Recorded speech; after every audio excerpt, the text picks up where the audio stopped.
The views, comments, and opinions of the following program do not necessarily reflect those of Morris Media Studios, MorrisMediaLive.com, or its affiliates. Listener discretion is advised.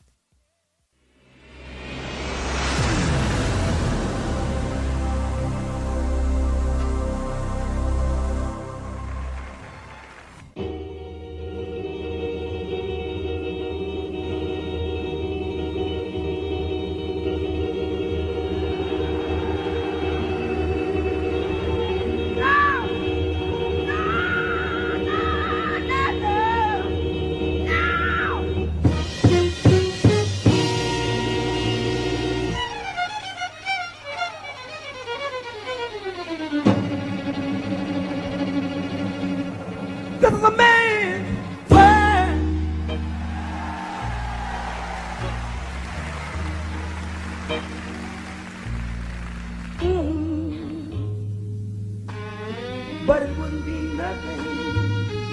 nothing without a woman or a girl. Said one more time, this is a man's world. This is a man's world. But it wouldn't be nothing without a woman or a girl. Are we on? Oh, we're on. I swear, nobody tells us we're starting. Hey, how you doing? I'm Louis Dix. There's no TDP. There's no Jeff. TDP's on his way. I don't know where Jeff is. You can do it. Oh, yeah, that's really... What pressure? That's right. Jeff did the show by himself, but Jeff is, he's yeah, watch it. People getting sensitive in this studio. Shout out to everyone taking the time to listen. Homies will be here in a minute. We have a special guest tonight, too. It's Friday the 13th. Wow. Friday the 13th. That means just superstition. And we're going to get into that. You people in the chat room, we want to know. Hello, everyone in the chat room. We want to know what your superstition is. I used to flinch when I saw cats walk past me, black cats. But we had a black cat, so named Chocolate. Haven't broken a mirror in a long time, so I don't think I've ever broken a mirror. But some people say getting married is a superstition. But you look nice, POTUS. That's a nice color. The White? Well, yeah, okay. Yeah. Is white a color? Yeah. Okay.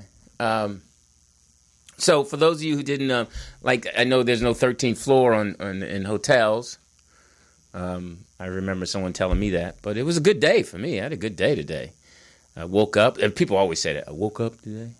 I watched Highway to Heaven today. I thought that was interesting with Michael Landon. That was a cool show. I watched that, and it was. What else? I made last night. I called my sister. This is interesting for me. Maybe not you out there. But I called my sister, and I was like, hey, Tony, what's up? How you doing? What you doing? And I always ask her what she's making for dinner. And she was making salmon croquettes. So I kind of got her recipe, and I made salmon croquettes last night. And they came out really good. Lou and I tore them up. We had mashed potatoes, salmon croquettes, and broccoli. And I sauteed some broccoli. So I was going to have Caesar salad, but then Lou's like, Caesar salad's not healthy. So I think he just wanted broccoli. I had a little too much salt on the broccoli, but it was still good. And I like my salmon croquettes on white bread with mustard on it. So I don't know how. And then Lou, he's a foodie, talking about why you didn't get any tartar sauce. And growing up in Philadelphia, I don't think we ever put tartar sauce on salmon croquettes. So I knew he was out of touch. But that's the millennials. And later on, I have to talk about something that happened at this little camp. I was helping this young boy who's 30 out. And he did something that I can say I was offended, but I want to see how you people feel. I know people my age, it is something that's offensive, and we'll get into that. And tell me, but he was okay with it. He's a young black kid. I think I want to talk about the difference in what offends my generation and what doesn't offend the young people and what does offend the young people.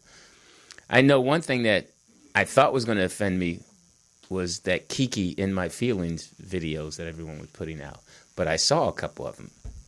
And it was a couple cute girls doing those videos. And one Muslim girl in the military was doing it, and she was cute. And I hope I'm not offending any Muslims. I don't know if she was Muslim. I think she might have been American, but she was in a Muslim country, so she had to have the hairpiece on. She's in military garb. But everyone's, Kiki, to love me, whatever. I guess it's a Drake song. But, and then I'm going to get into that about how, like if you're happy and the water challenge and that happy song that went on. Because I think our song was Be Happy. But remember that song? That was a song that everyone sang. I'm trying to get to the point that what song took over everyone? Like this Kiki song is taking over one, and Happy took over everyone. Who did Happy before Bobby McFerrin? It was that guy with the hat. He did Happy. That's the guy with the hat. Pharrell did Happy. So everyone was doing Don't worry, it. be happy. That was Bobby McFerrin. Don't worry. He died, huh? Oh, Pharrell did Happy. Yeah. That guy died. Bobby McFerrin. Did he die? I don't know. I haven't. We have to look that died. up. Yeah. Maybe I'm thinking about Al Jarreau. In LA, I think This Is How We Do It. Like, this is how we do it. You don't think that song? That took over. That I know that's a song that makes everyone get up and start partying. Okay, who like took that's over? That's like Frankie Beverly and Maze makes older people like me get up and jam. And I think This Is How We Do It. And Too Short. Ilya said, what about Car Wash? Car Wash is back in the 70s. Yeah, Car Wash. But really the slow jams on Car Wash got everybody going. I want to get next to you. Yeah, that was, and then scene in that girl was pretty, but So listen, shout out to everyone who's, nothing happened to you today on the 13th of Friday. It's always a lucky day for me. Is it? Yeah, I always get money on that day. My hand was itching, but it's nothing worse than your hand itching and no money.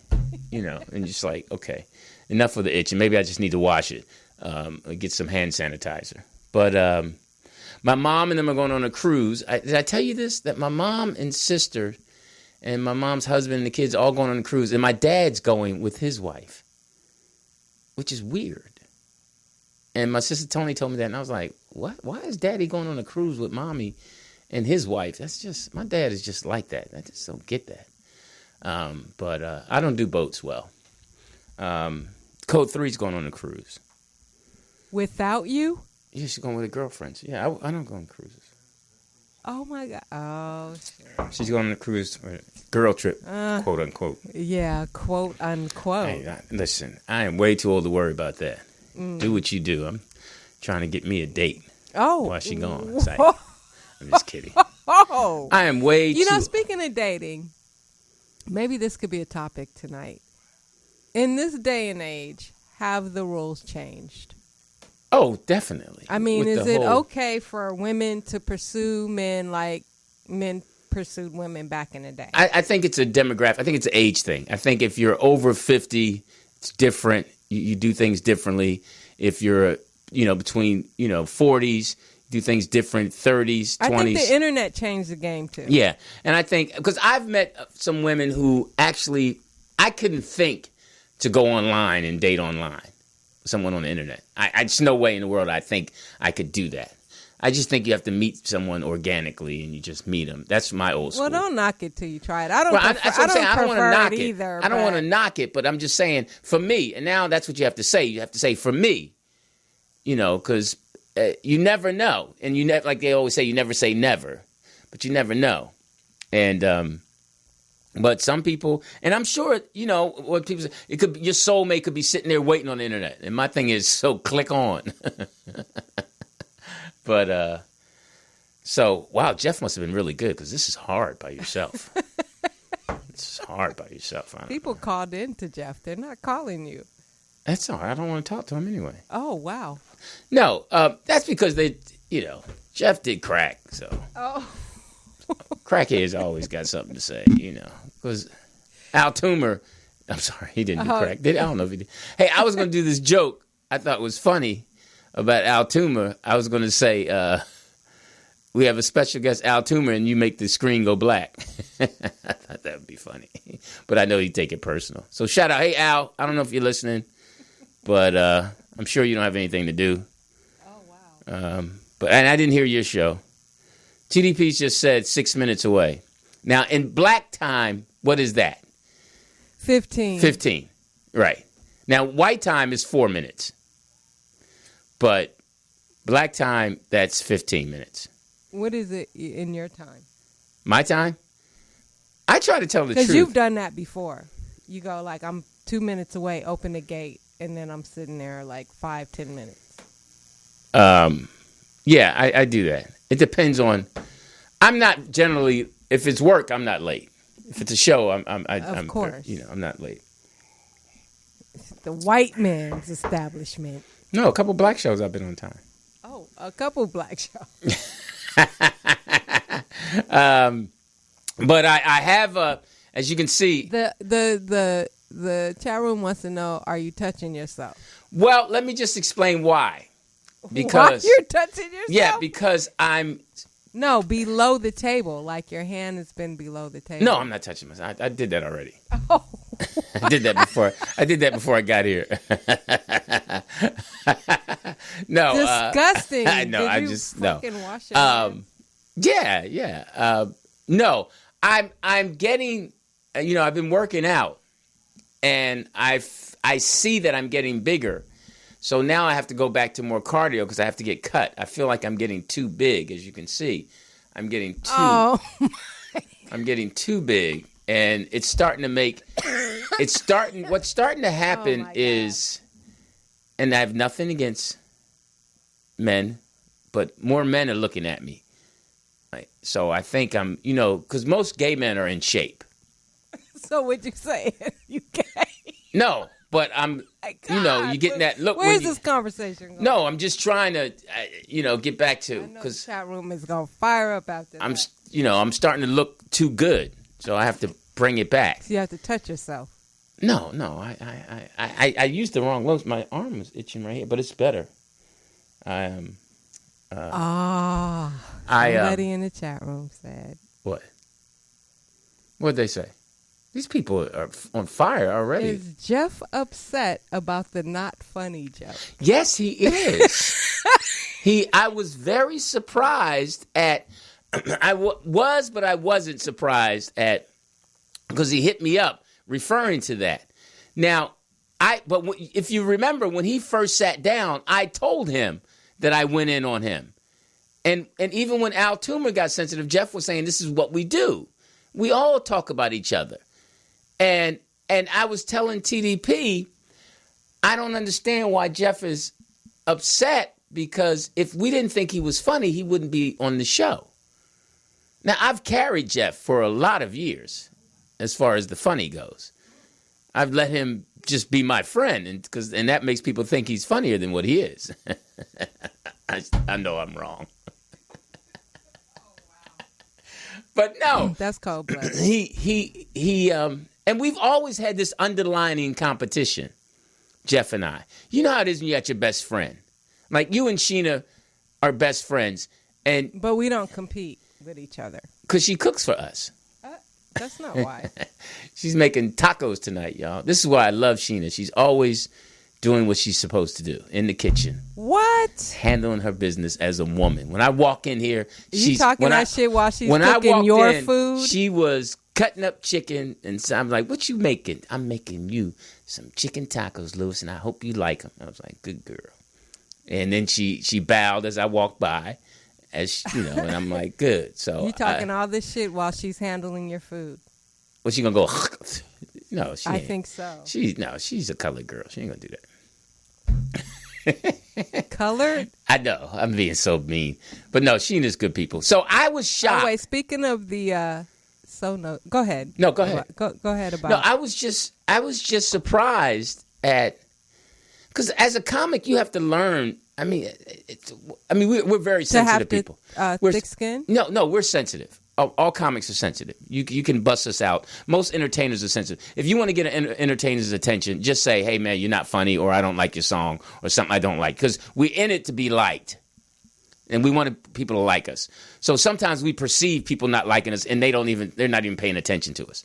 So, and there's always some sprinkle of truth to some of the stuff that we say as comedians. Now, so when I said Jeff he took it that he's always had heart, and he knows that. But he is funny in his own way, and, we've always had this competition as athletes do and comics do. We compete, like TDP's a really good writer. People tell me that TDP's really funny on stage. I don't see that. I've never seen him do stand-up. I've never seen him do stand-up. I've never seen him. But let me stop. Let me take that back, because we hosted the Mavericks Flat together. And TDP is one of the funniest guys. I have to take that back. He's funny. I have to take that back. He's funny. I've never seen him. He can't do fix a flat tire, but he's funny. You're asking for it. Woo! I talked to my baby girl today. She before you my get day. into that, let's go and get some of these comments out of the chat room. Call in, you guys, 323. I almost gave out my number. Hilarious. I did that before, Did you? 323-293 for what? 3375. Yeah, I did that once, and people were calling my cell phone. 323-293-3375. I bet if I gave out my cell number, I don't think anyone would call. They'd probably call and hang up. But that doesn't mean anything on a cell phone. Okay, so what are they saying in the chat room?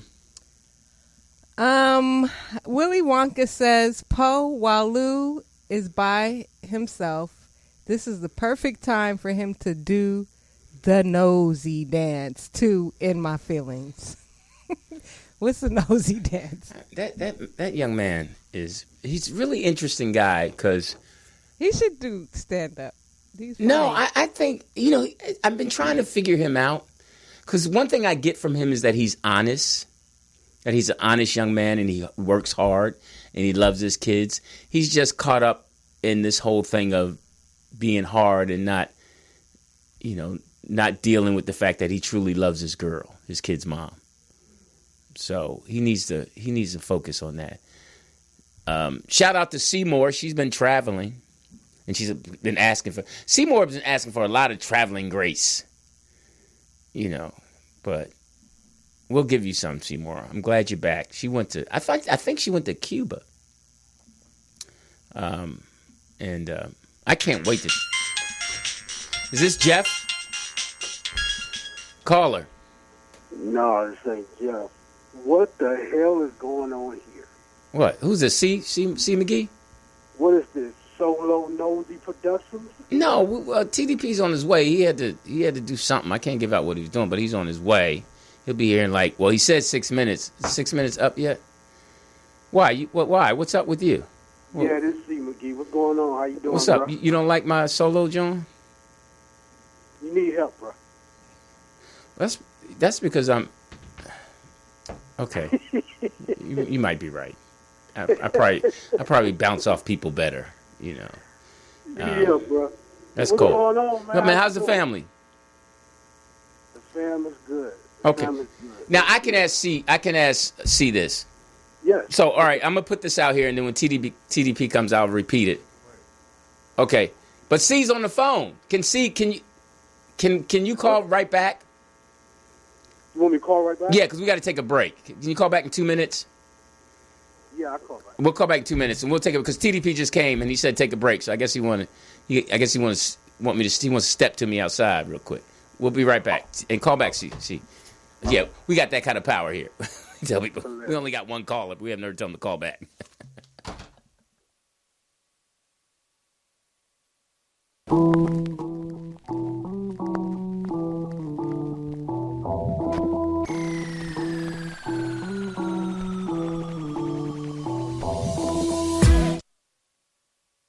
Have you been looking for something delicious and amazing to eat? Brooklyn Deli and Mini Market has just what you need to fill that appetite. Come on in. Try our signature hot and cold sandwiches made with Boar's Head quality meats, as well as our salads, smoothies, and special vegan items. Brooklyn Deli and Mini Market also offers premium catering for any event. Give us a call at 347-981-8408. We're a family-owned business located in the heart of Leimert Park Community, 4308 Crenshaw Boulevard in Los Angeles. Follow us on Instagram, Facebook, and Twitter at Brooklyn Deli 14. And look us up on Yelp. See why we're rated 5 stars. Brooklyn Deli and Mini Market, where quality food meets excellent service.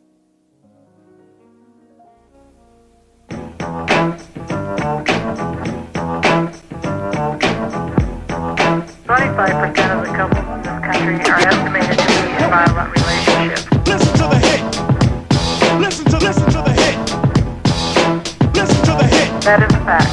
Listen to the hit. Growing up as a kid, I never understood the things my dad did. Like hitting my mother, me and my brother hid. And the father from the cakewalks, the crying and the cussing, the fighting and the fussing. I used to go to bed holding my ears tight, filled with fear when I hear moms and pops fight. I never quite understood what the reasons were. How could he love my mother if he kept on hitting her? I don't know, but what I do know is this: love hurts when it's coming from the throat of the fist. And the list goes on from the mental to the physical. Use of verbal abuse, beat down, that ain't cool. It's bad enough we got it rough in society. Oppression and poverty don't need to be fighting each other. A brother hits a sister and he's a big nigga. He ain't nothing if he got a hitting kicker. Innocent victim, 3 times smaller in size. Head honcho, macho, and whose eyes? Only a fool tries abuse to utilize physical force to control, hurt, brutalize. Time to change, to rearrange the chain of thought. Ball your fists and think of the pain that's brought to the hearts of your brother or your sis. Love hurts when it's coming from the fist. Listen to the hit. Listen to the hit. Listen to the hit. I wish my step pop would stop hitting on mom. She got bruises on her arm for protecting her face from harm being done. He looks at me and says, what you're seeing, son, is me disciplining my woman. You're gonna hate me for the rest of your life, but this is my wife, and I'm thinking I wanna stab him with a steak knife. Too little to interfere. I wish he would disappear, but he won't. So I put the pillow over my ear in fear, dreaming when I get to be a man, I'ma stand up to him. If I see him hit her again, I'ma do him. I encourage her to go. She says no, I love him, I'ma stay. Mom, what you see in that idiot anyway? He beats you and mistreats you. Daddy wouldn't do that, but she said your daddy did it too. Ain't that much love in the world to be getting bruised for, used, abused, or even singing the blues for. He's addicted to inflicting abuse. He said it with, if he's the one with the habit, then why you always taking a hit? A week later, the same. I doubt it, I'm grown now, mommy, don't even worry about it. Listen to the hit. Listen to the hit. I was 12 years old when Dad started to get rough. Puff in one hand, the other holding a glass of that 80 proof stuff. He never got enough. I thought he was tough, but it was all a bluff. I tried to understand and got verbally beat down, but I thought one day he would come around. But man, oh man, was I mistaken. Nothing's right in his life, and the abuse I was taking. I was accused of things I never thought of. Good grades got no praise, but I got a lot of negative words thrown in my heart like a dog with a point of steel, killing me softly at his will. The big one came when I got the blame for not being the joy of a boy that he ain't. But one day I came home, he was sitting in the chair by the front door, just waiting to let go. When you been all night out home. Then rage rolled up in his gut. I got him going, that was it. The last hit. He'll ever do the pearl handle was rocked and cocked, and it blew. The only thing on my mind was payback. Let's say that I put an end to that madness and pray that I can overcome what mentally Daddy did well while I count the days in my padded cell. Love hurts when it's coming from the fist. Listen to the hit. Love hurts when it's coming from the fist. Listen to the hit.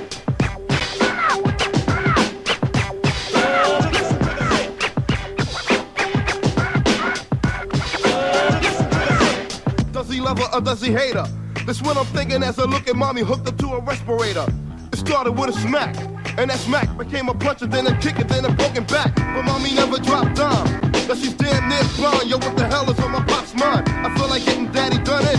And pull like running this gun and pull a trigger and start running. Man, I see the walls turning red. I'm getting kinda fed, so instead of the lead, how about a burning bed? In order for my mother to last, so while he's laid up straight up, I'll be putting some gas on it. Blow him up like a grenade. And this is for all the times my mother used to wear head shapes, trying to cover the damage you did her. So when it fires on you remember how you hit her.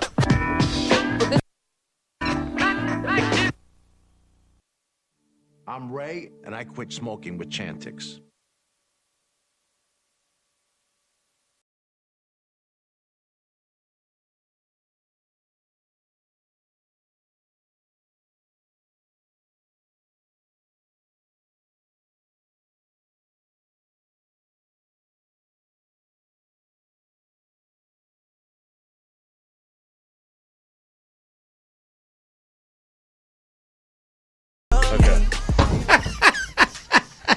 That's why I was laying up and practicing my kiki all goddamn day. Oh, God. That is... I never thought I'd see anybody do it live, but that's funny. Yeah. Drake song in my field. The girl that got me was this brown-haired girl that got out of a car. Most of them get out of their car. The military girl. The military girl gets me with the Muslim rap. She's got me. I didn't list. She got me. When she did that's something. But you got to be able to dance. Yeah. You can't just do it. I mean, white people really can't dance. So when they do it, it's funny. And when they can dance, you're like, okay, good. You know. They think they own now. They think they got. Oh, they.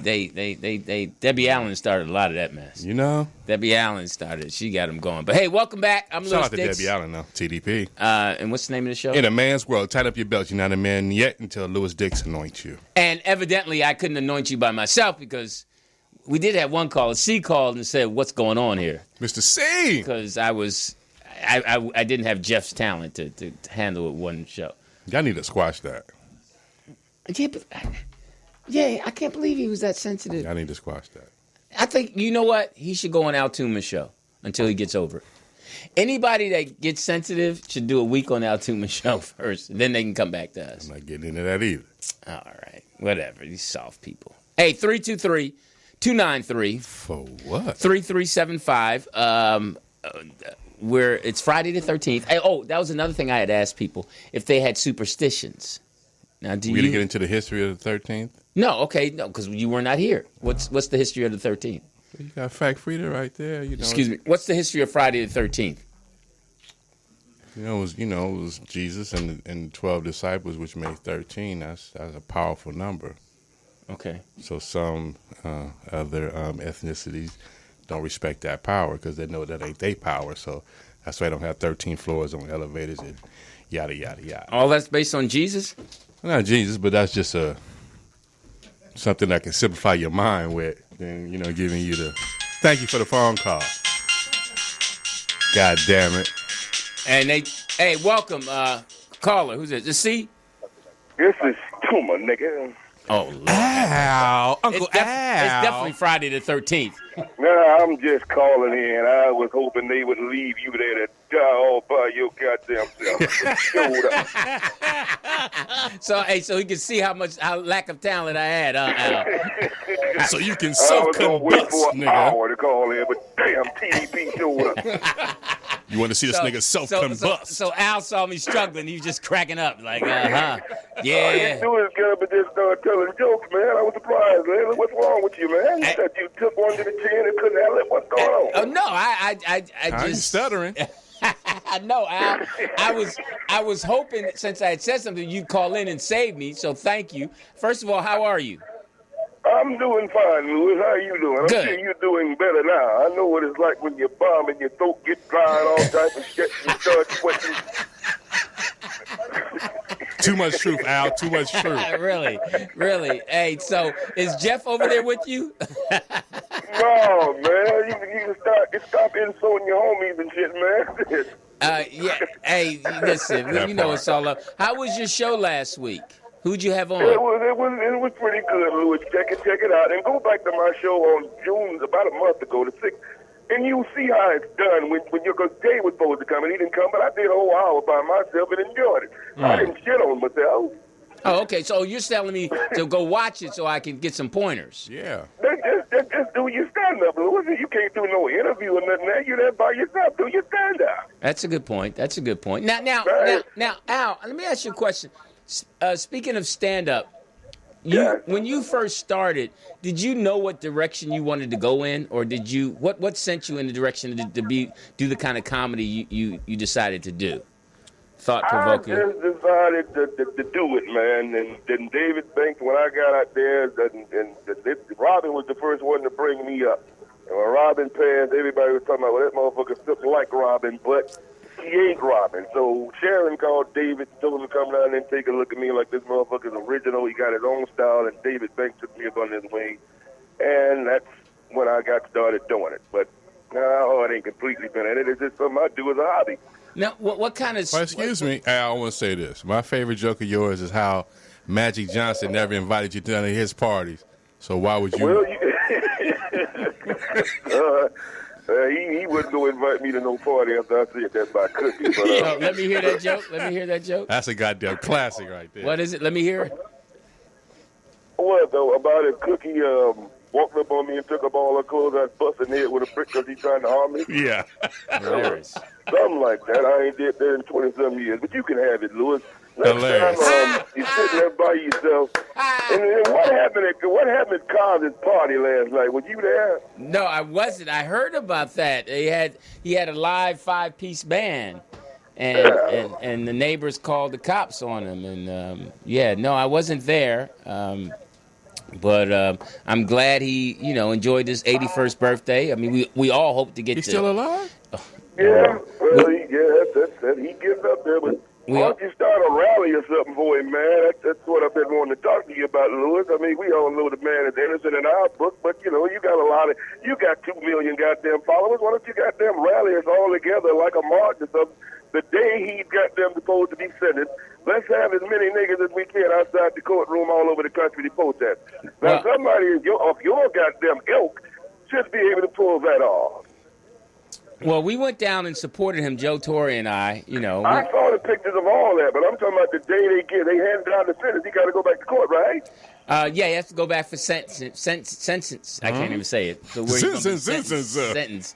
But Planet Rock. I mean, we'll see when I get a call, we'll talk and we'll see what that is. But I mean, every man has their own journey, and like I say, he about like O.J. Simpson to me. I hope he did do it and get away with it. I mean, they lynched us and did all type of things. You go look this up. See how many white men have ever been convicted for raping black women.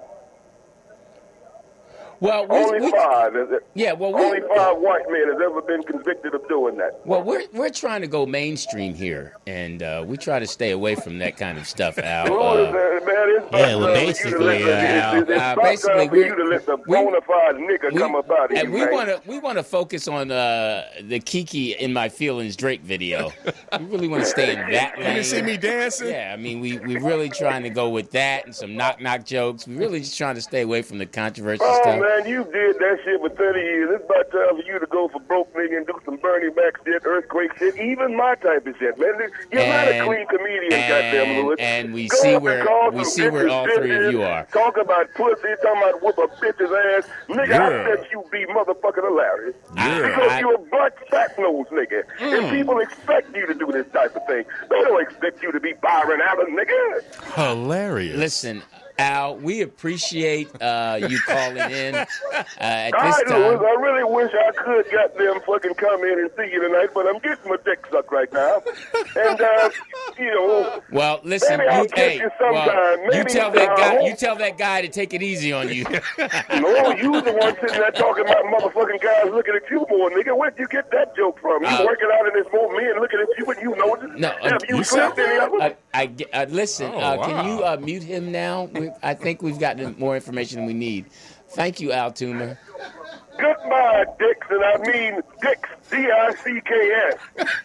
I was hoping TDP didn't show up, nigga, the night after the night. I bet you your goddamn standards would have been shrunk enough where you could sit down with Toomer, nigga. I bet you that. Well, listen, we hope to never have... TDP, I need to get your number, nigga. I swear to God, I'd have paid you $100 not to show up tonight just to see that nigga. It ain't too late. And die.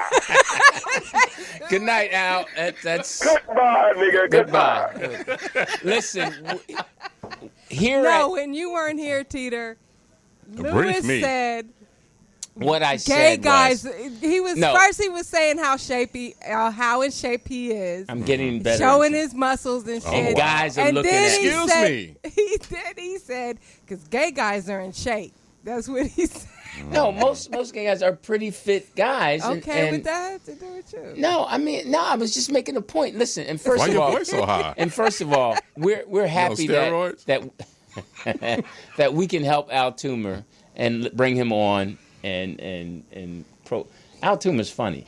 He got your number. He went in. He got your number. He went in, and he's right. I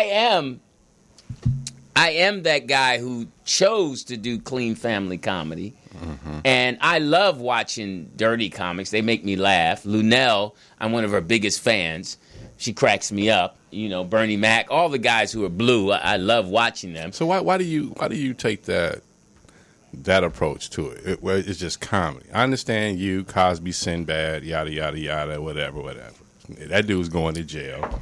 And so how clean are you guys? And then when you say, well, you know, the blue and dirty and all that, you talking like the establishment. Don't do that. No, I'm not finished talking. Okay. You're talking like the establishment. That's not what it is. Comedy is comedy. No, I totally understand that. And I just believe sincerely that I just don't have a... Remember I talked about how Jeff has heart? I just don't have enough heart to... Because I don't want to go there. One, because there's so many good guys that can do that. But and my challenge, and I challenge myself. I know, but I challenge myself that can I do the joke about toothpaste? Can I do the joke about Cinnamon Toast Crunch cereal? Can I do those jokes and make them funny? So that was my personal challenge to me. So it really had nothing to do with anyone else. It was like, okay, Lou Dix, can you be that comic and go make that money? Mm-hmm. So that's important to me. I got you. You know, and now that I'm older, I am pushing the envelope because our special guest that's coming up was telling me about how he liked, and I don't know if he said he liked. I put in liked. He just mentioned it about the joke about I talk about getting neck.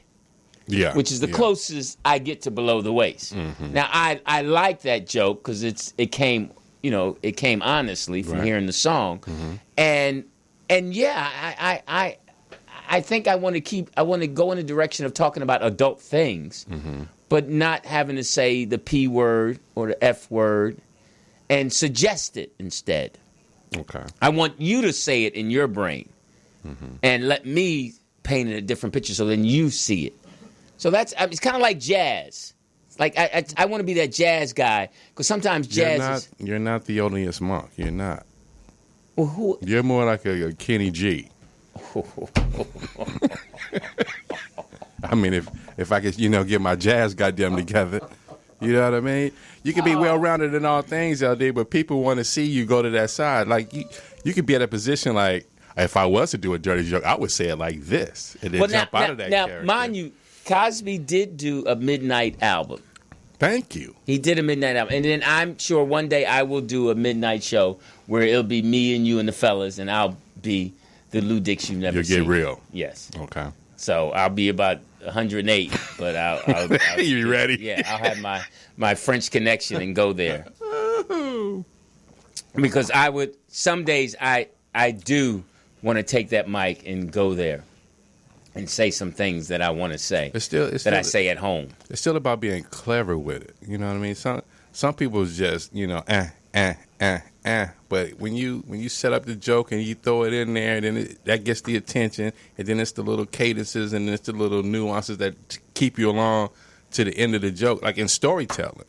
Mm-hmm. That was the thing, they don't tell stories no more. They just yada yada yada, and then they don't get a laugh. Then it's like, oh, because you worrying about jokes. If you told the story, it walked people through the journey. They with you. Right, and I wanted one day and that's the beauty of doing comedy is you get to experience that journey and keep, no matter what age you are, you keep to get going, right. And you're never too old to keep that journey. The story, and because some of the things I said, I remember some of the things I used to say when I first started. They were terrible. I had this joke about old ladies on the bus stop, about how old ladies on the bus stop would sit there with their legs open. and they knew you were looking, you know. And then, you know, and then I say, you say, oh, man, she old, but they open. And you stop and look. You know, that was. Because they trying to get a ride. Yeah, that was my young coming. day, you know, so. Now, okay, we have a caller. If this is C, this is longer than 2 minutes. C. Hey, what's going on, fellas? What's up, TDP? What's up, C? I said 2 minutes, and you took like 7, You don't even know who 8. this is yet. This is C. This Mr. C, bro. Mr. C. He's my friend. I know him. He called me. I apologize. Yeah, he called me the other day, and I picked up. And I don't pick up on everyone. What? I don't pick up on him. He called me, I think it was a Saturday. Pretty slow. And it was funny because he called me and asked me. Were you in the tub when he called? Hold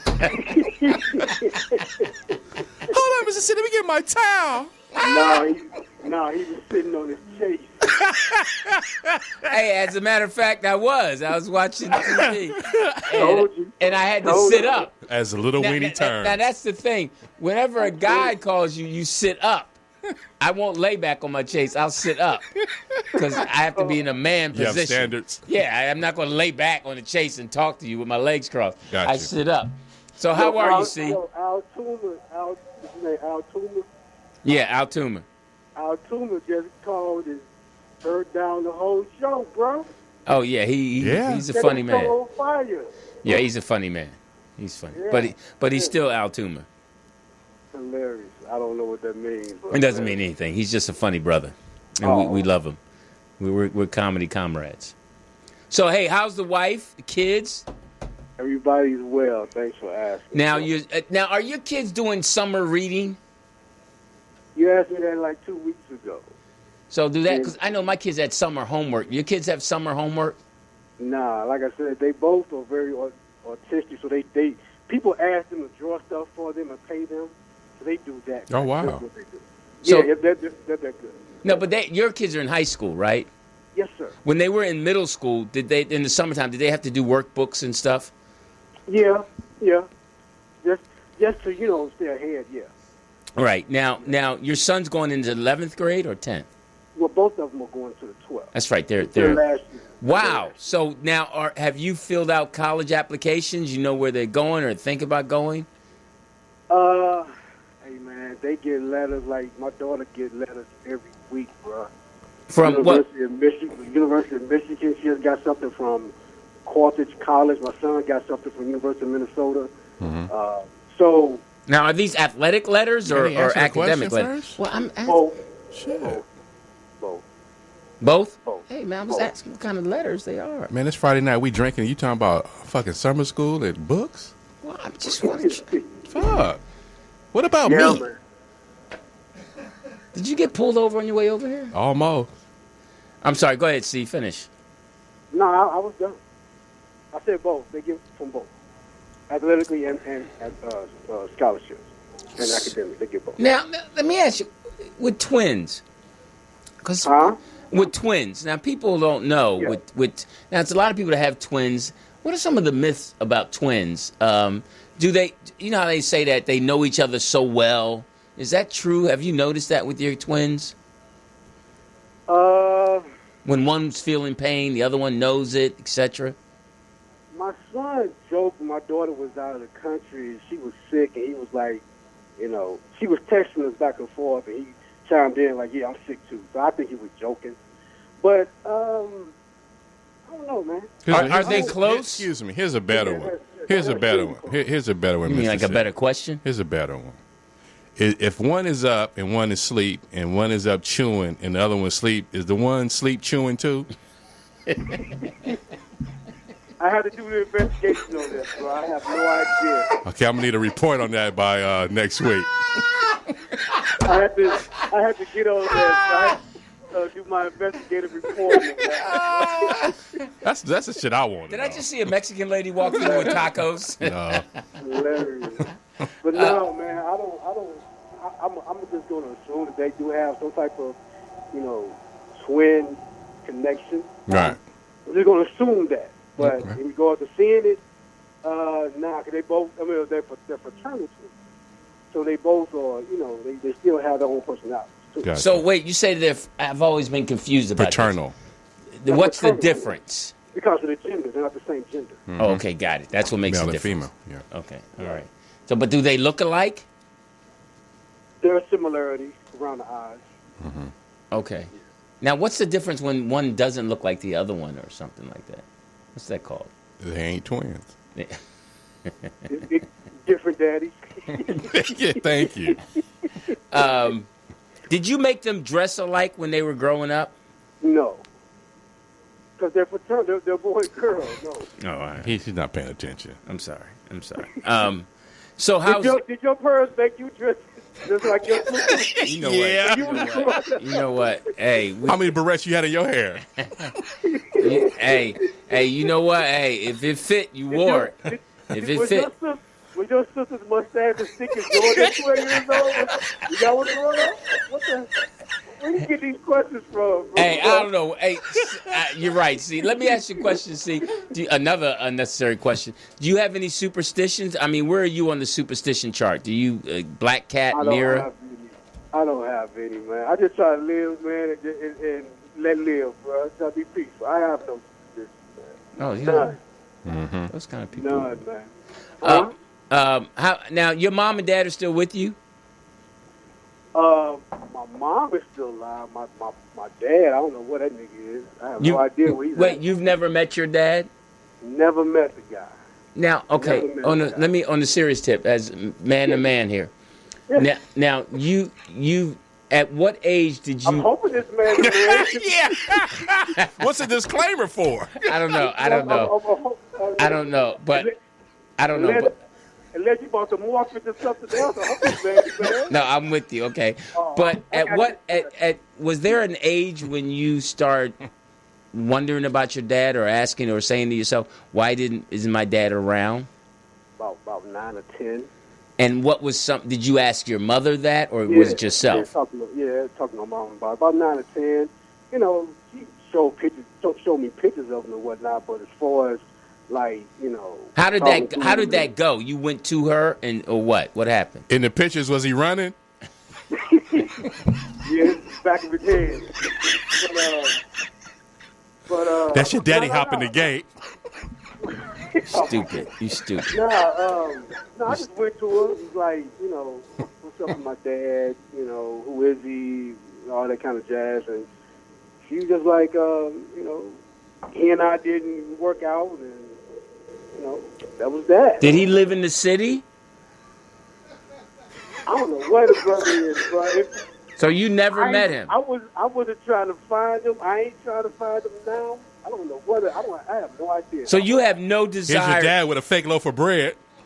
So you know what? You're stupid. You had no desire to meet him. When I get a pack of cigarettes. Huh? You have no desire to meet him. No, it's too late. What we gonna talk about? Here's your daddy with Carol and her kids. Say what? Here's your dad with Carol and her kids. Yeah, that's not to discuss, man. So did that impress upon you to make sure that you were in your kid's life? Well, my grandfather helped raise me. Mm-hmm. And then I had my uncles who were they were there as well. Now these are all on your mother's side? Yeah. So seeing my grandparents, going through what they went through and raising kids, it was like 10 of them. So seeing them raise all, my uncles and my aunts and all that jazz, and just, my grandfather being, who he was, a cat that just took care of, responsibilities and whatnot. That's what, that's when it kicked in for me. That okay, so I understand, sacrifice. I understood that at an early age. So, in regards to if I got to sacrifice for my fam, that's like a second nature for me. So that wasn't never a problem. My problem has always been, whether or not, I have the patience to do certain things. That's always been my issue. Patience. Why is that? Here's a picture of your dad burning rubber away from the house.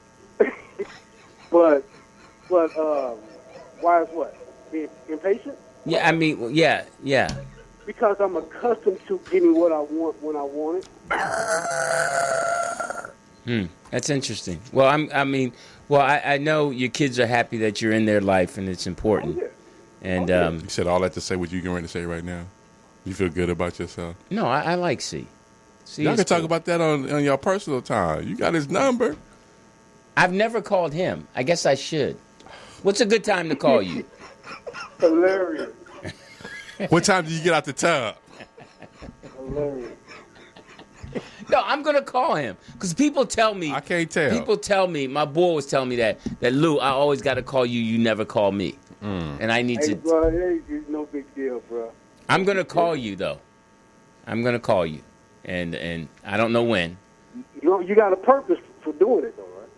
No, I'm just calling to say hi. You just ain't gonna call, like, you know. Could you make his ringtone? The boy is mine. Hilarious. Hilarious. Lou is short on the phone, too. Who, me? Yeah. Yeah. You make your point, and you're like, all right, I'll talk to you later. You don't. Yeah, don't send comments. TDP. You don't converse? TDP is shorter. TDP don't talk much when you call him. You know. He TDP, tweets. what's up, man? Oh, I'm good. I'm here. TDP make you feel like you called him for no reason. No, see, there you He's go. like, what you want? Hey, look, see, thanks for the call, man. Much love and respect. Take care. Thanks for calling. Sorry we had to do that solo thing. What? Oh, yeah, man. Yeah, you good. All right, man. Shout out to Al Tuma, who knows how to do it. PC. We're out. Mr. C, St. Louis finest. Where's Aaron Gladman been? Or C from Connecticut? Those are your Facebook friends. Well, actually, Aaron just sent over a couple of memes. No, you know what? You know what? Hold up. I'm really got a problem with showing Aaron's memes and him never calling in. It's like he doesn't feel he has to call in. Are you in your feelings? Yeah. Kiki, and you love me? Yeah, That was good, because Aaron Gladman, do you love me? Because so nosy. we showcase Aaron's we showcase Aaron's talents with his memes, but he doesn't call in He's a anymore. part of the show. But no, he Well, doesn't. here's the he first doesn't- meme. No, Here- don't show any until he calls. Oh, wow. wow. Oh, excuse me. And I'm pulling. All right, I'm not that important to pull rank, but if I was. No, because Aaron Gladman hasn't called in over 2, 3, 4 months. You keep track like Do you that? miss Yes. him? Yeah, I mean, he hasn't called. I mean, I know he does his own radio show. Come, you don't call me. No, I mean, I'm just like, and Seymour hasn't called in a while either. They still support you, though. Hilarious. You just find that That's right the now. first thing. That's the first. The what? You want green salsa or regular? What's regular salsa? Is that the red? Salsa. There's red salsa. Is it hot? Or green. Is it hot? And there's green that's a little milder. Which one would you like? A little bit of the red. I've never had the green. Taco lady. Taco Friday. She's so nice. That's Sheena. That's Sheena. I'm gonna bring Sheena some Phillips barbecue. You said She that said, last say week. one more thing, you're going to be wearing these tacos. I'm gonna bring her some Phillips barbecue. I found out that she likes rib tips. You found out last week. You should have brought them this week. She likes rib tips, and she likes her sides or potato salad and beans. I'm going to bring her some rib tips next She week. like her sauce We're on going the to have to side? do the show at 9 o'clock next week, too. Should like her sauce on the side? I don't know what kind. Mild? Hot? What kind of sauce, Sheena? Medium. Yeah, you look like a medium girl. Mild sauce on the side? Medium. The green sauce is mild. What do you want? No, I'm talking about the sauce for your ribs. Oh, whatever. Whatever. I can't You like it stand on the meat or you like it on the side? Okay. Okay. I'm going to get with her. You got that kind of authority? Yeah, I think I'm going to slide up on her in the kitchen while she cooking. Oh. What? Yeah, while she making waffles. Don't make us throw up. We're eating back here. I'm Louis Dix. TDP. And what's the name of the show? In a man's world. Tighten up your belt. The show is So I can't Jam- show a meme? Huh? I can't show Yeah, a go meme. ahead and show a meme. Why not? I mean, you know, it's. I don't want to.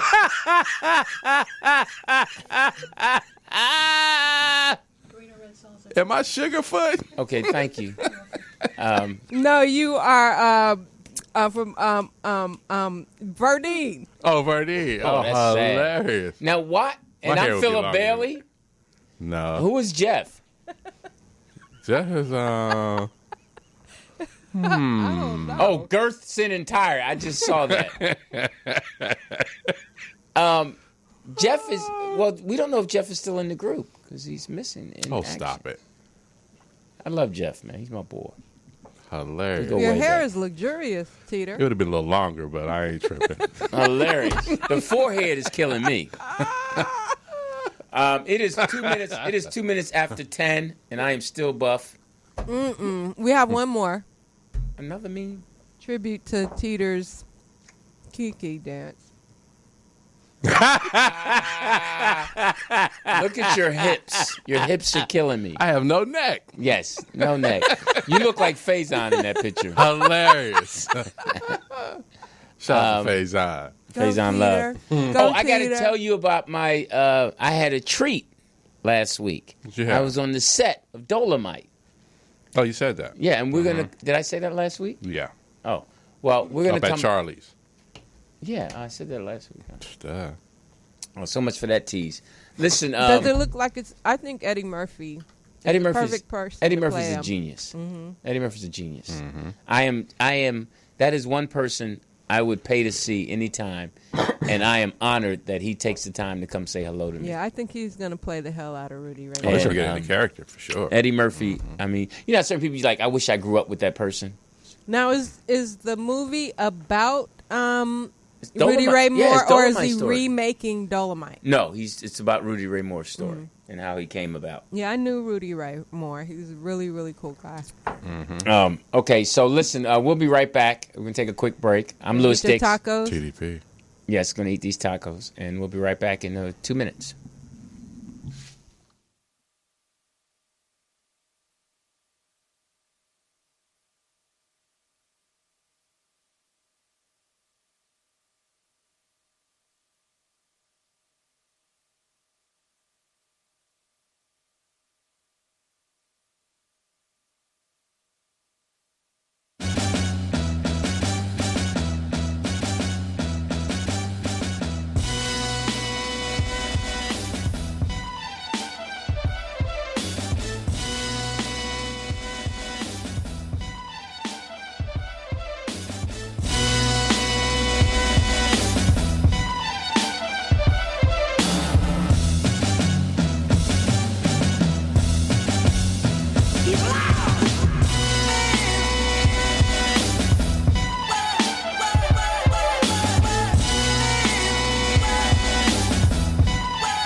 Welcome back in a man's world.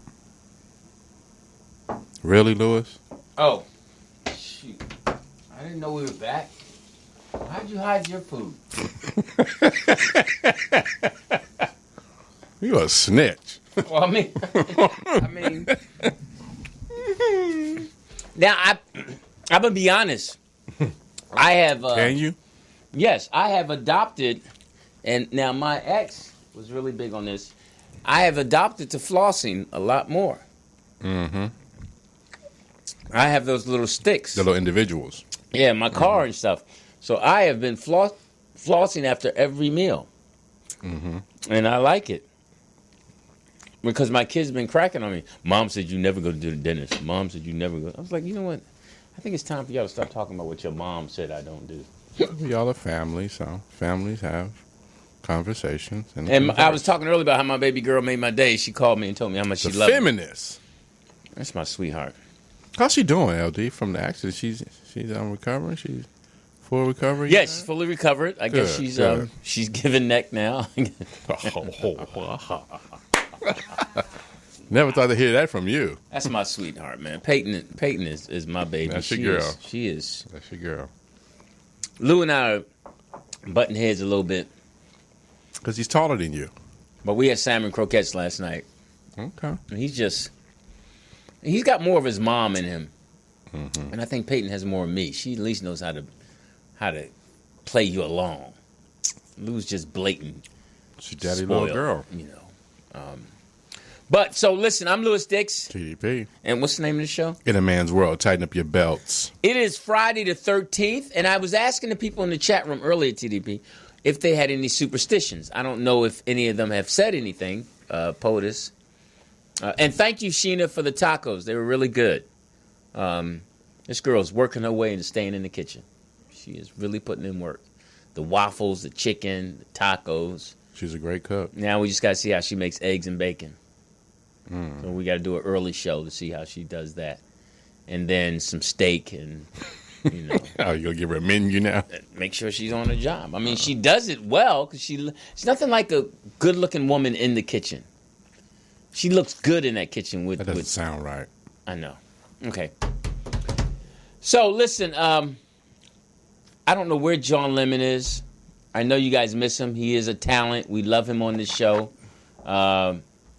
I don't know if he went to another network. We had a call from our friend, and we would call him a friend. And what's that word they use when you both work on the same show? A guy that has lower ratings than us. Co-host, colleague. Uncle Al. Al Toomer. He called in. He was funny. We had a call from C McGee. St. Louis on. And he let us know that his kids were a boy and a girl. So what's going on for summer? Anybody got any summer news? I know they testifying and all this and crying. Well, they nominated the Supreme Court guy that Donald Trump. I forgot his name, but also they just indicted 12 Russians for hacking the election. Well, they got the soccer team out the cave. Now that was interesting to me because I'm like, first and foremost, I'm assuming they put them on tour before they even dried off. Yeah, the coach. The coach said, "Let's go in this cave to look through it." Mm-hmm. Who initiated to go in the cave? Well, I guess they're in Thailand. You're in a different country, and there's a cave you've never seen before, and you think it's safe, and let's go in there and explore. Where we go to Disneyland, they go in the cave. That's totally different. Okay.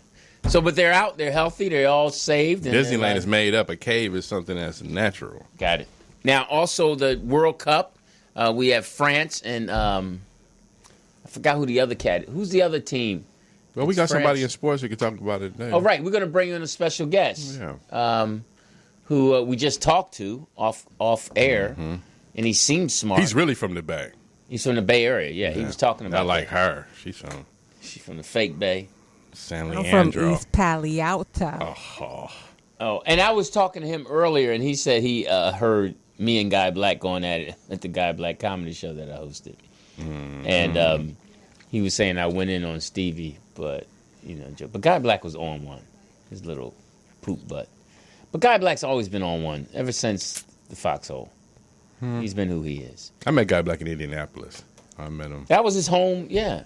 That's when I first met him. But I had to serve him then. And see, everybody has to serve him, and that's important. And certain people need to be served, especially when they come to L.A. They get a little full of themselves. Hey, man. They get a little full of themselves. L.A., and that's the thing. You take L.A. for granted till you get checked.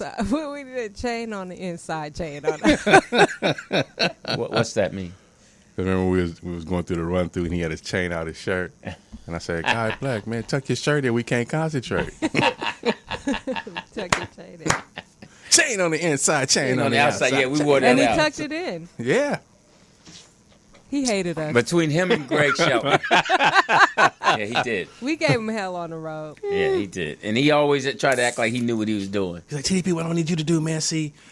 And nobody listened to him. Nobody. You got to write your stuff down. You got to write your stuff down, TDP. You got to write your stuff down. I said, why would I write down? I know radio. I've been doing radio for 25 years. Well, Stevie fired you, though. You're over here with us.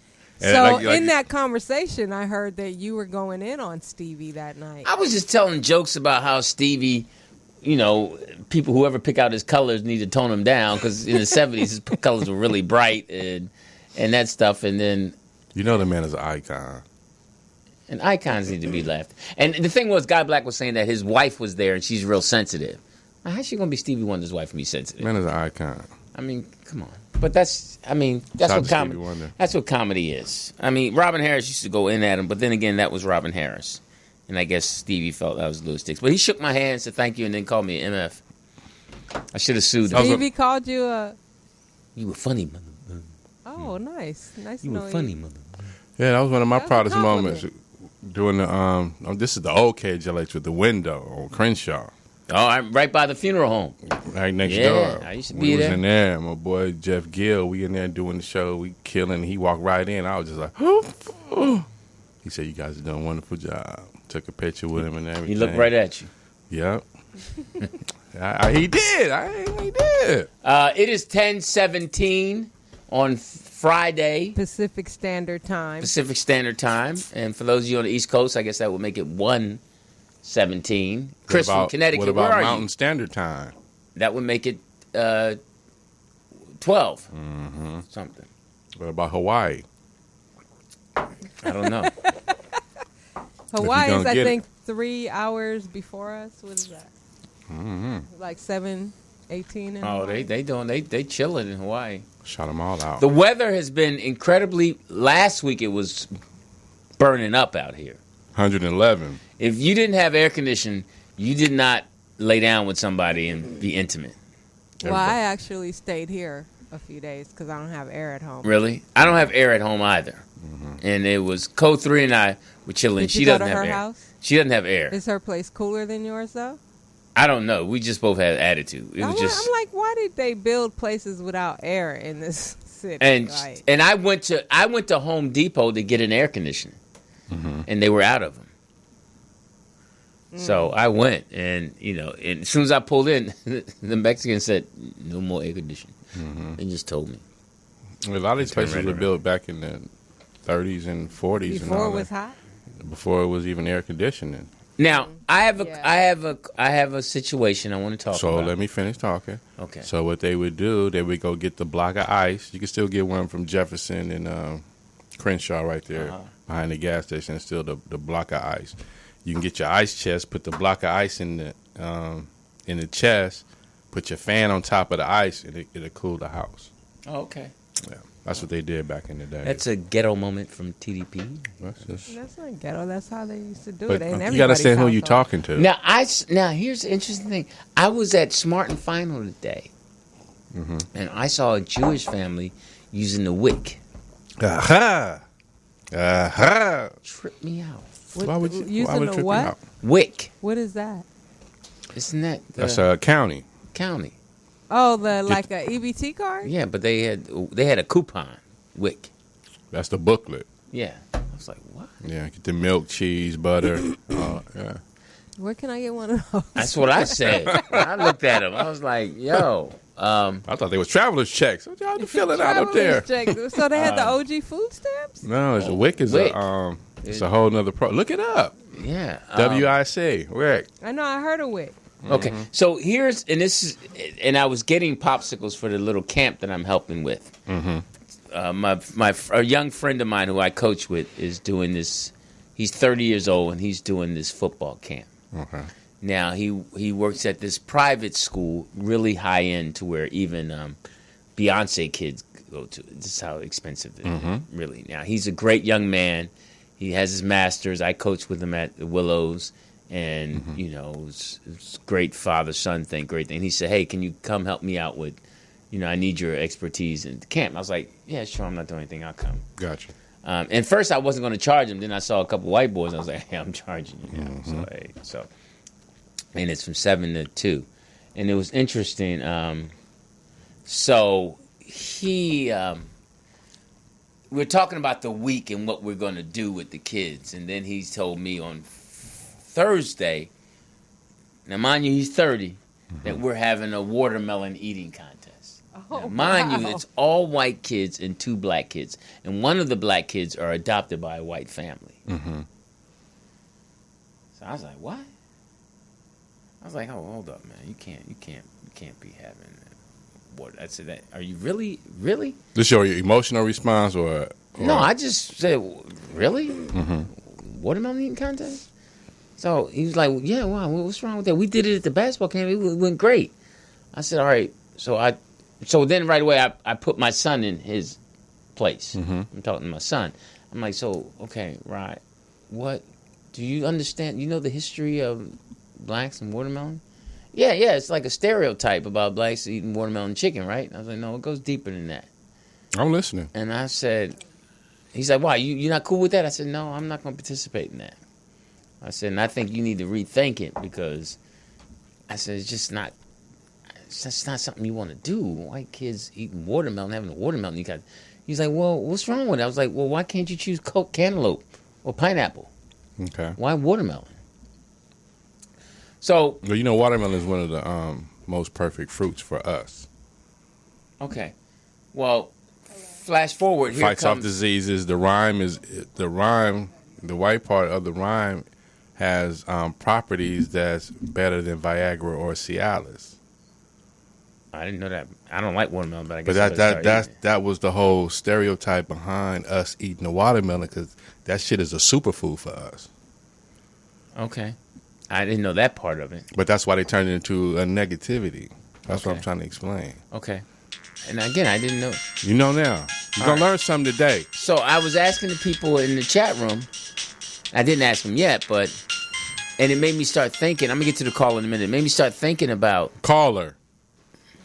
I think somebody's irritated with you tonight, love. Caller. Shalom, I know. Hey, what up, man? Shalom. Rag it up. Hey, Lou. Yes. Yo, Tita, man. Sweet. Hey, look, man. Hey, look. Hey, Tita, I got this graphic joke, okay? It's very graphic, okay? I'm listening. So I need you to close your eyes and picture the image in your mind. Okay. All right, close your eyes, man. Close them. You ready? Ready. Okay. So this morning, right, Lou gets out the shower, butt naked, glistening. Historical. Right? And guess what he does? What? He goes to the mirror, and he looks at the mirror, and he says, Nosy, do you love me? Are you with me? I will never let you love me. My pickle, it won't wiggle.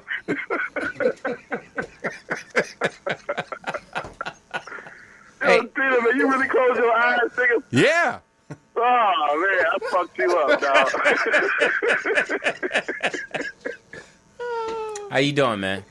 Oh, man, Tita's about to go hysterical in the post office tomorrow. Like, nigga, I can't get this image out. I'm killing all of you motherfuckers.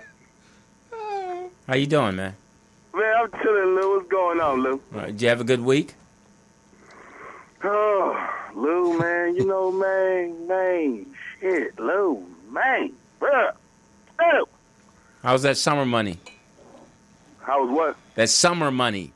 Oh, man, bro, it's hot, bro. It's hot in a motherfucker down here, dog. You know what I mean? This shit is motherfucking... What's the country in South America with the equator going through it, nigga? Whatever country that is, nigga, that's what this is down here, nigga. You have You know air what I mean? conditioning in your trucks? Yeah, nigga, I paid these motherfuckers to fix my shit. Then they motherfucking... You know how these motherfuckers do, man. They fix your shit, and then, like, motherfucker, 3 days later, some other shit broke. They got something to do with the original shit. So they bring you back. You know what I mean? Right. So I came back and shit. I got the compressor and shit in there. Now my motherfucking AC and shit blow lower than it's supposed to. You know what I mean? My shit was full max with hot air blowing out the motherfucker. So I got a compressor in that motherfucker. Now my shit on full max, my shit whispering at you and shit with cold air. This shit teasing a nigga. Right. You know what I mean? Free on the So I compression. Man, bro, I be ready to motherfucking just shoot niggas, man. You know what I But mean? you know what? You sound good. You sound good, like you're in a good place right now. Why you always say I'm in a good place, man? I don't Why you always be say talking that. to me like I'm on the edge. I don't always say that. But today, your tone... I'm on the job, Leo. No, your tone sounds to me like you're in a good place. Did you talk to your kid's mom? Hell no, I don't talk to her, man. You know what I mean? Did you talk to your kids? Oh, I talked to my son, bro. You know What's he up to? What's going on with him? Man, I don't know, man. He talking about he getting ready for football and shit, man. That's right. Now, how old is he? He 11, man. What So, position is he playing? He played motherfucking running back on offense, and then he play like linebacker, safety, and shit. You know what I mean? Mm-hmm. You know, he got that motherfucking linebacker butt. You know what I mean? Like Ray Lewis and shit. So he be out there popping niggas. You know what I mean? Get off the field. Okay. Yeah. Now, have you? Like, yo, you've seen him. Look. I was just like, I was just entertained by my son just playing football, right? Mm-hmm. Because he wanted to play football at 6. And I ain't want him to play no ball at 6. That's young, you know what I'm saying? Mm-hmm. But he really wanted to do it, so we got him into it, you know what I mean? And I paid for all that shit. And then, like, the next year, age 7, I was like, okay, I paid for it again. I'm enjoying it, you know what I mean? Mm-hmm. By the time he was 8 years old playing football, man, this nigga just took off. Like one time I seen this nigga, he was in the middle linebacker position. And the coaches sent him in on a blitz up the middle, you know what I mean, over the center, right? Mm-hmm. So the running back, the opposing team, they ran an outside running play. You know what I mean? Like what's that shit called? A sweep or some shit. You know what I mean? Yeah. So my son blew up the middle, came through the middle, totally motherfucking ball already gone outside to the running back. Running back all outside, running down the sideline. You know what I mean? My son and shit, I thought he was out of the play. So I'm watching the nigga run the ball down the field. Next thing I know, nigga, I see number 12 creeping up on that nigga like Deion Sanders on motherfucking Shannon Sharp or some shit. You know what I mean? Nigga hauling the ass like, shoot. You know what I mean? Yeah. Mm-hmm. Tackled that nigga before the end zone. You know what I mean? I said, that's my son? They was like, that's your boy. I said, oh, my God, I got to start motherfucking paying more attention to this nigga. Take this I nigga got to to give some fatherly love. This nigga might make it. You know what I mean? I'll be fucked up. This nigga was at the NFL draft. He like, yo, shout out to my mother and my sister and my grandmother, and that's it. Right. You know what I mean? Right. What about me, man? Well, I'm glad you got to see that, and you're supporting that. That's what's important. That's what happens when you're present as a father. You get to see that and witness that and take it in. And he knows, and trust me, he knows you're up there watching him, and that means a lot to him. Yeah, that means a lot to him. No, it does. We in the cell phone era now, you know what I mean? No, it does. No, it means in person, because after the game, you can go talk to him, you go hug him, you tell him good game, like the other fathers are, and it means a lot to him. So shout out to you for doing that. I'm going to say this. When you go to the games, just have a T-shirt on and say, I bought the cleats. That's all you need to wear. real talk though, nigga. I do buy the cleats. Right, though. right. That's funny. You know what I mean? That's That's real. how you get your love. That's real. Yeah. That's real. I be up in Dix and shit, and the little motherfucking white girl, she trying to play a hood, nigga. She talking about we got these Sketcher cleats right here for $19.99. I'm like, bitch, if you don't show me them Cam Newtons, I got Cam Newton cleat money. Nigga. That's right. That's right. I got Son don't wear Cam, no he said, Skechers I got Cam Newton cleats money. That's funny. That's funny. Trying to play me, bitch. Now, let me ask you a question. Do you have any superstitions? No, didn't we do this last year or No. a couple months ago or something? No, it wasn't a couple months ago because it wasn't Friday the 3rd. Maybe we did, but do you have any? Look, I don't have no superstitions like that, man. You know, the only real superstitions I have is the lessons I've learned in life on my own experiences. You know what I mean? Mm-hmm.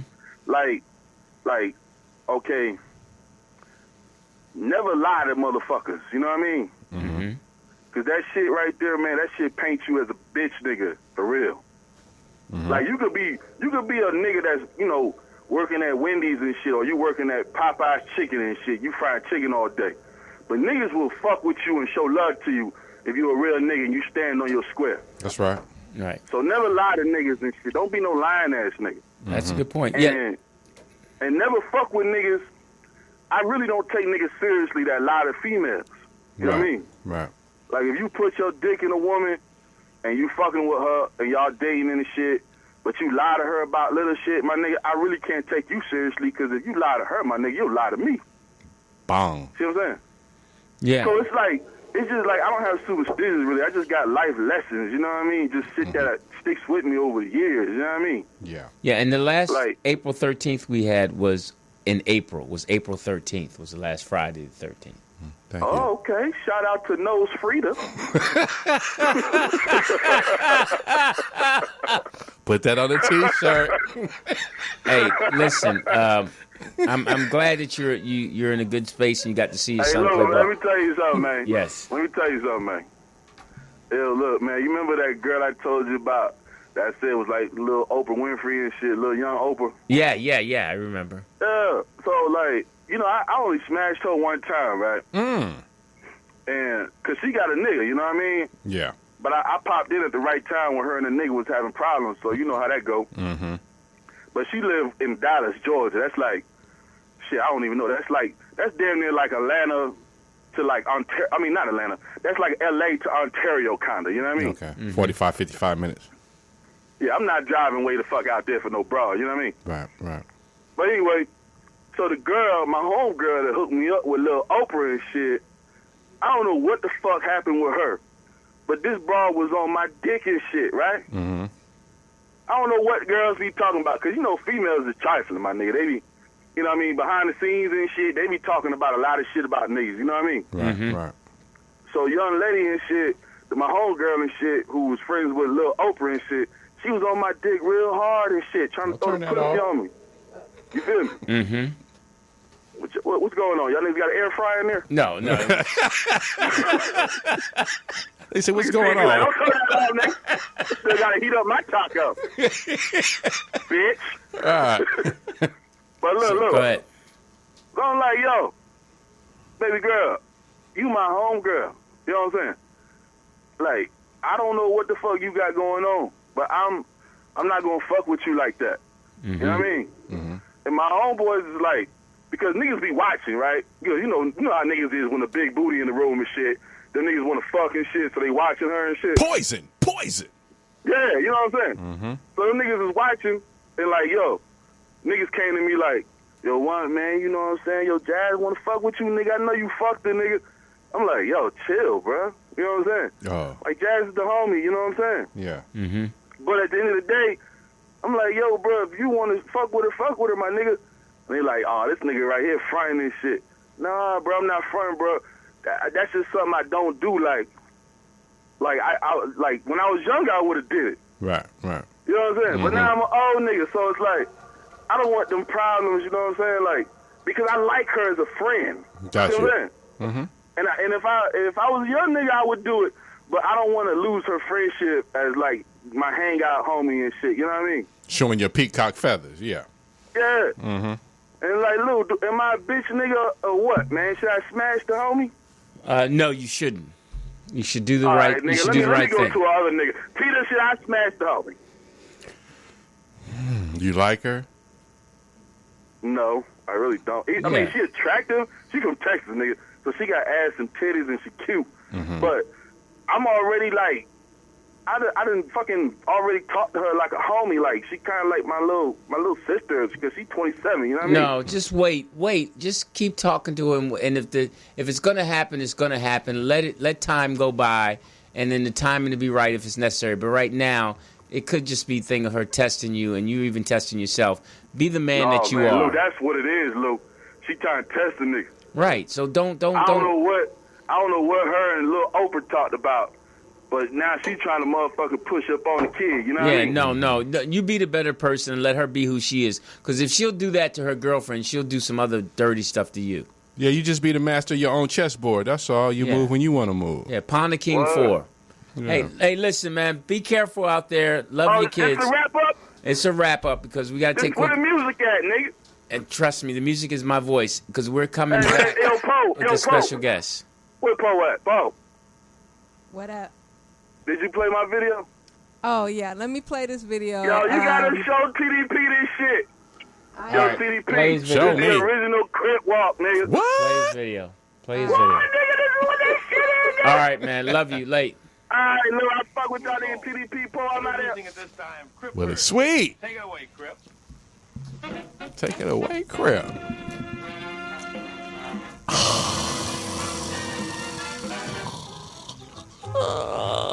We got some talented people.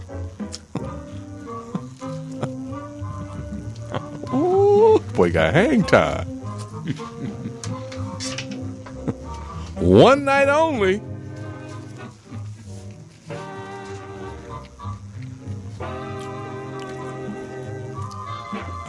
Is that Photoshop? Hey. Lefty Arnold.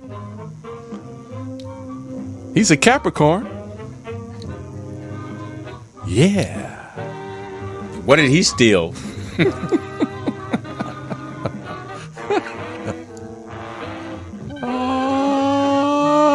Get it. That's called the Around the World, ladies and gentlemen. Did he get a half price off his shoes? His socks are silk.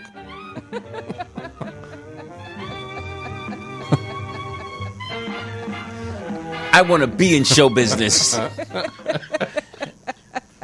That is cold. No, that's talent. That's talent. That's talent. He didn't give up on himself. He said, I'm going to put this suit on. I'm going to get out there and I'm going to do this. And you know it was a woman in the back telling me, you'll never make it. Right. Hey, listen, I'm Louis Dix. TDP. And when we come back, we have a special guest. What's his name? You tell me. What's his name, POTUS? His name is Ilya. Ilya. Daly. That's a he weird also name. Has, Ilya. What's your Is that name? his real name? Is that his real name? Yes, it is. Okay, we're going to get into that. Go ahead. He has a show here at Morris Media Live called Sports Collective TV.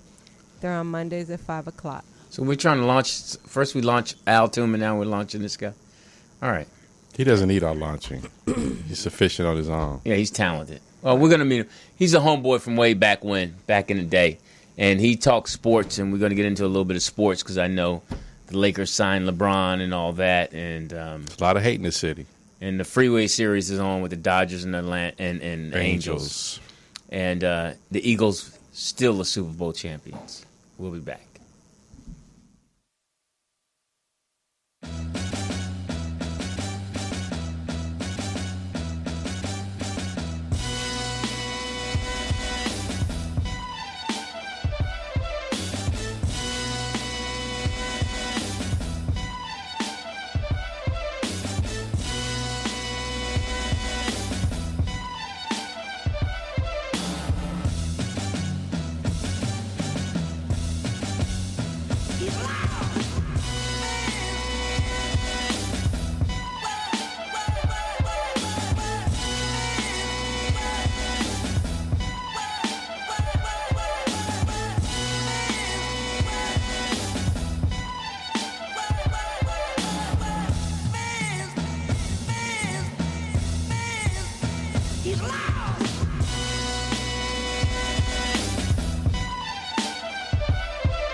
Ill what? Ill?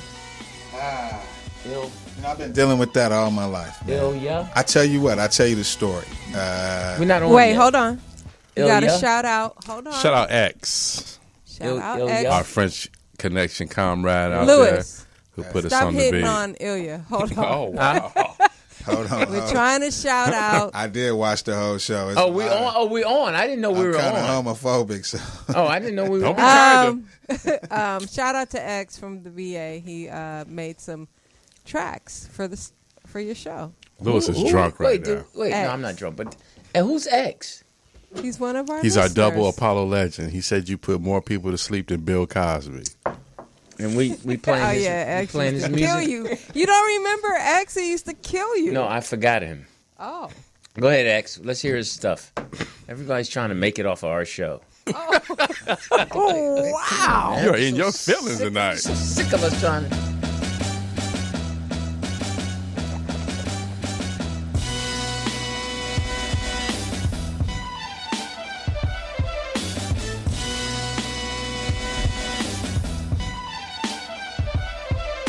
You stupid.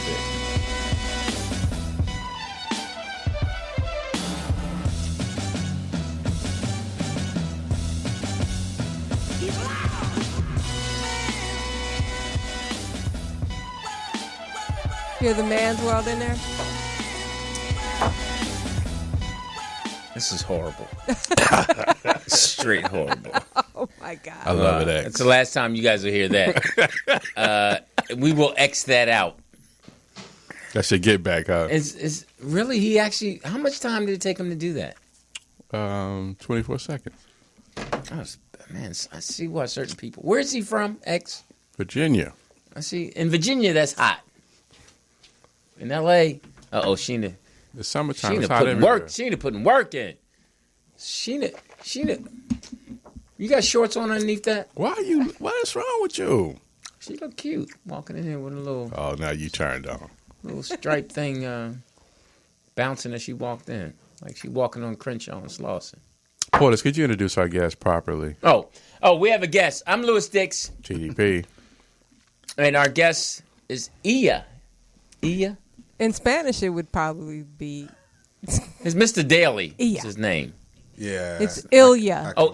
Ilya Daly from, he does a sports talk show here. Is it a sports talk show? Collective. Well, first of all, we go way back because he was affiliated with KJLH. I don't know if you still are. Nah, not anymore. But he helped us all out. He was in you were in marketing? Yeah. And did you go to school for marketing? No, engineering. Civil engineer, actually. Oh, so then he's smart. He knows numbers. Systems. Okay. And we're glad to have him here. For sure. Jeff evidently is, I don't know, but you see how easy it is to fill his seat. Wow. No, Ilya, so thanks for coming. Asshole. Who, me? Wow. No, the asshole in you. Second that. You're a nose hole. No, I love Jeff. That's my homie. And I'm sure he's listening somewhere.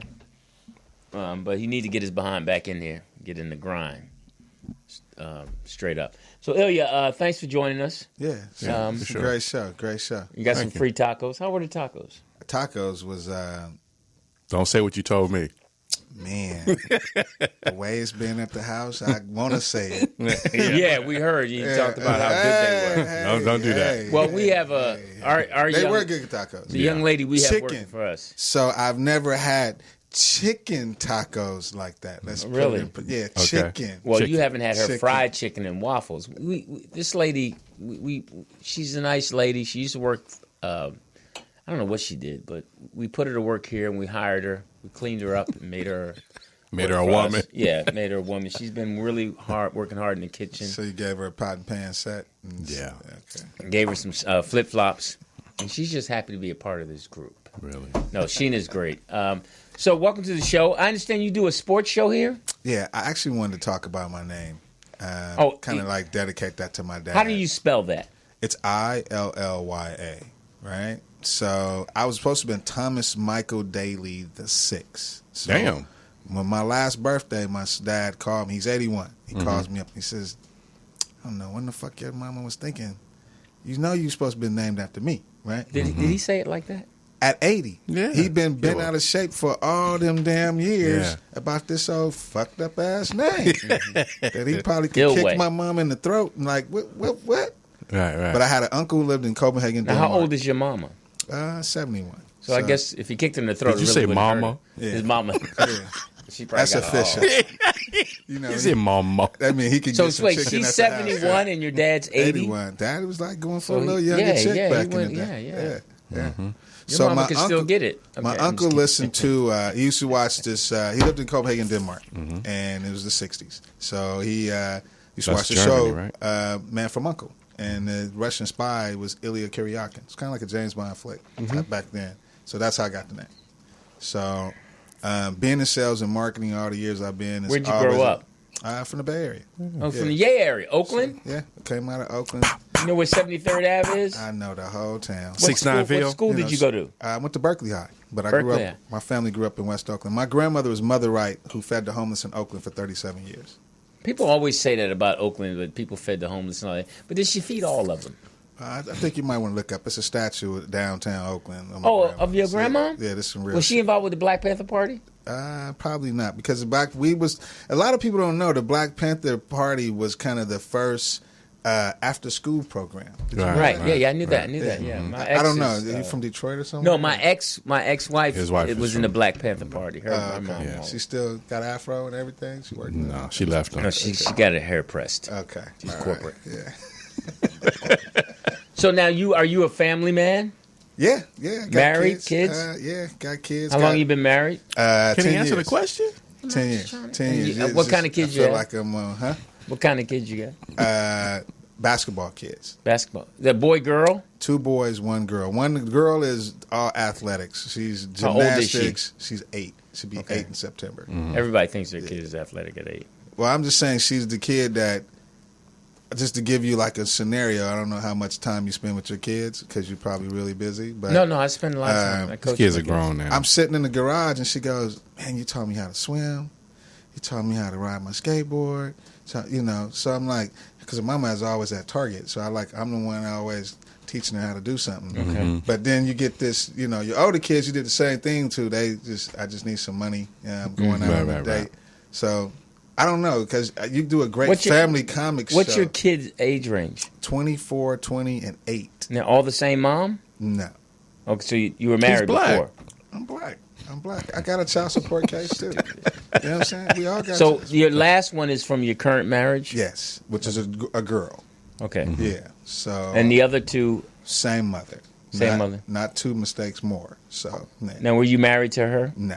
Just no. How old are the kids? 20 and 20, 24, 20. Now, Division One basketball players. Were you guys living in the same city? Ah, wow, this is interesting. No, she actually moved out of state. So to talk on that, I always say the absentee dad. So I was the absentee dad, meaning that I was still in their life, but I wasn't in their life every day. So I would fly out to Virginia on a Wednesday night, JetBlue, stay till Sunday, JetBlue, nice. Come back. You know, I used to stand in a baseball diamond in the middle and watch one play on that field and another one play on that field, and you know, be that dad. And it was funny because it was a time where I don't know, it was kind of a weird scenario because I would fly and get in a rent a car and have a hotel. Did you do it every other week? Probably maybe twice a month. You know what I'm saying? Depending on their activities. Yeah, so every other week is okay. So yeah, so every other week or at least once a month. And it was guys. One of his coaches, my son's football coach, says there's parents that live right here, that's down the street, don't even come to their kids' games. Oh, for sure. And here you hop on a plane, you know, and you still now get, were your still kids get a child were your support kids card. aware of? Yeah. Did they? What age did they acknowledge? Did they ever say thank you? Nah, but the thing what I learned in that whole process is that you can't raise your kids over the phone. I worked for Nextel corporate at the time, and I would send my son a Nextel phone. We could just chirp. Yeah. You know what I'm saying? So you was making things just as convenient as possible, but as they got older, because it was something like, it's 2 things happened. He was 16 at the time, came to live with me in Arizona, right? And he played basketball, so, you know, game night, they got to get suited and booted, right? So he said, Dad, give me a tie. I was giving him a tie. I said, you need some help how to tie that tie? He said, oh, no, my coach helped me a long time ago. So that's that absentee dad. Then my 20-year-old, who just came to live with me now, play ball. Now he's doing an intern, when he gets suited and booted. He said, Dad, can you help me tie a tie? I'm needed. Yeah. So I've had the best of both worlds. That's so, right. Like, there's some book written shit. Now, your reaction to hearing your first son say, "No, my coach taught me." Did you take a step back? Yeah, I mean, I think it affects your feelings. What happened? Not so much in your feelings, but it's just like you got, for one, to have boys. You know what I'm saying? And then they from sports, they just trying to be there. You miss Halloween, you miss Easter, you miss certain days, and then to miss that day, that you know he was like, hey.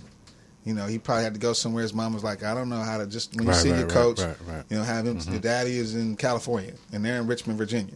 Speaking of Virginia, so. Yeah. Now, my sister's in Cortland, Virginia, not far from Richmond. So, an hour or so. So I knew that town really well for about 8 years. And then now they got in high school and came to, now they're on their way, college. Well, respect for you for participating in that. Yeah, for sure. Now, so does it feel really special being there every day with your daughter?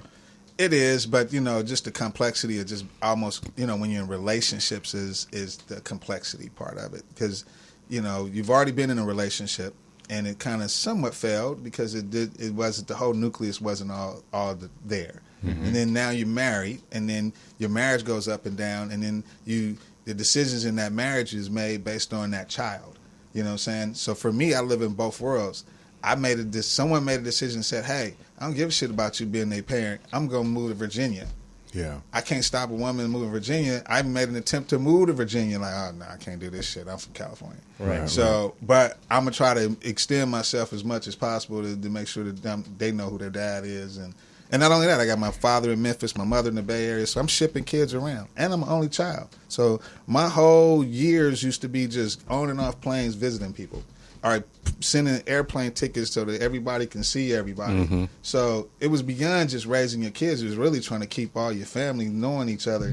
Holidays, Christmas. So your freaking flyer miles is crazy. Oh, it's bananas. But I was loving JetBlue when it was $100. Yeah. But you had to catch the red eye. Exactly. But I could much respect to the point of, like, it's always important to be as present as you can.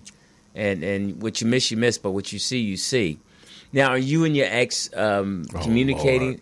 Yeah, I mean, I think you have to because you got young boys and, and it's always a financial piece. It's always going to be a financial piece, so. So you're done with the child support with them and all that because they're grown, right? I mean, yeah, exactly. But you go through it. I mean, it's just, I'm just one of the men who went through the process, get it. A lot of it is vindictive behavior just because the relationship didn't work out. Some of it is financial, but I mean, my kid's mom had a great job. She worked in airlines. But it was just the fact that it was something that can either keep you connected to them for a period of time or a way that they can feel that they can control you.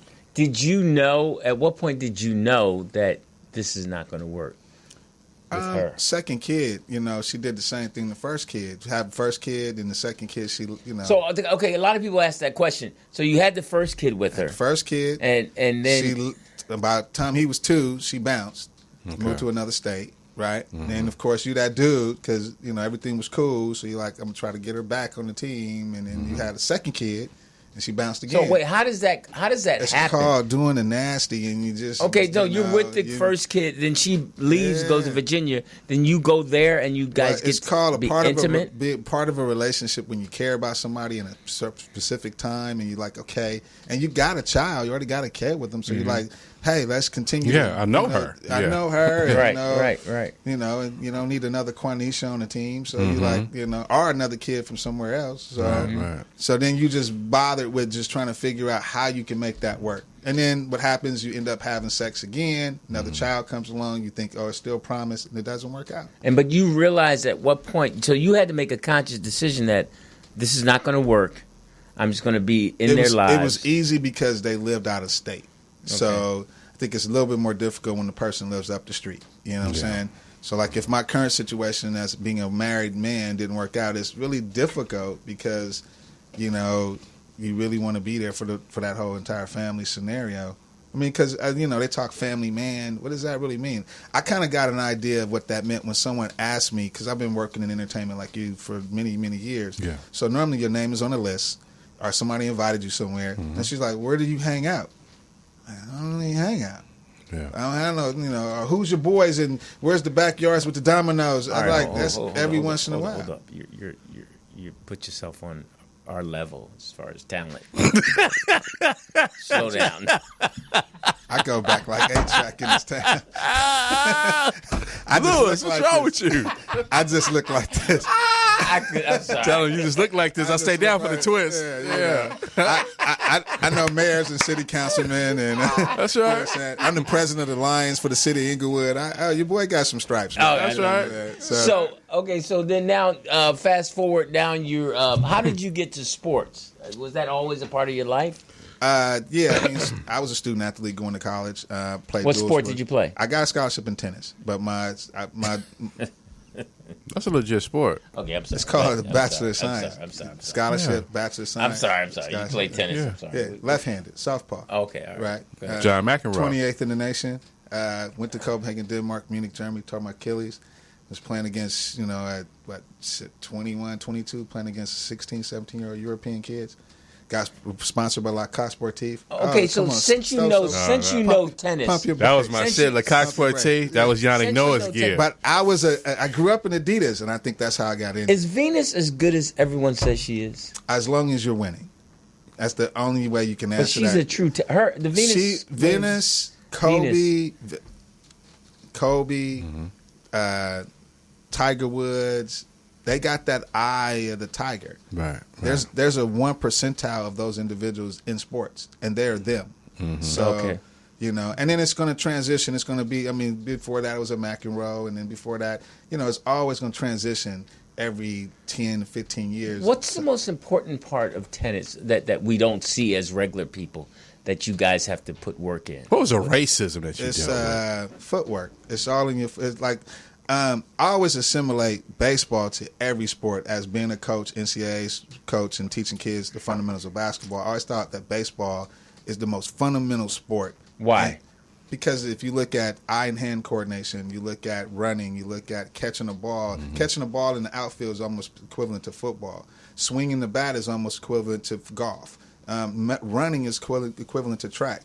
So it's all the mechanics of it, you know. But we look at baseball as not really people that's not really into sport and fundamental sport. They get away. It's like we've got away for fundamental basketball. Yeah. You don't really see, you know, you just got a guy that's dribbling on the left side, but he lay up on the right. It's like that's a block shot. You know what I'm saying? So it's just the fundamentals. So tennis is footwork. It's all you got to beat the ball. You got to beat the ball, and you got to be able to have.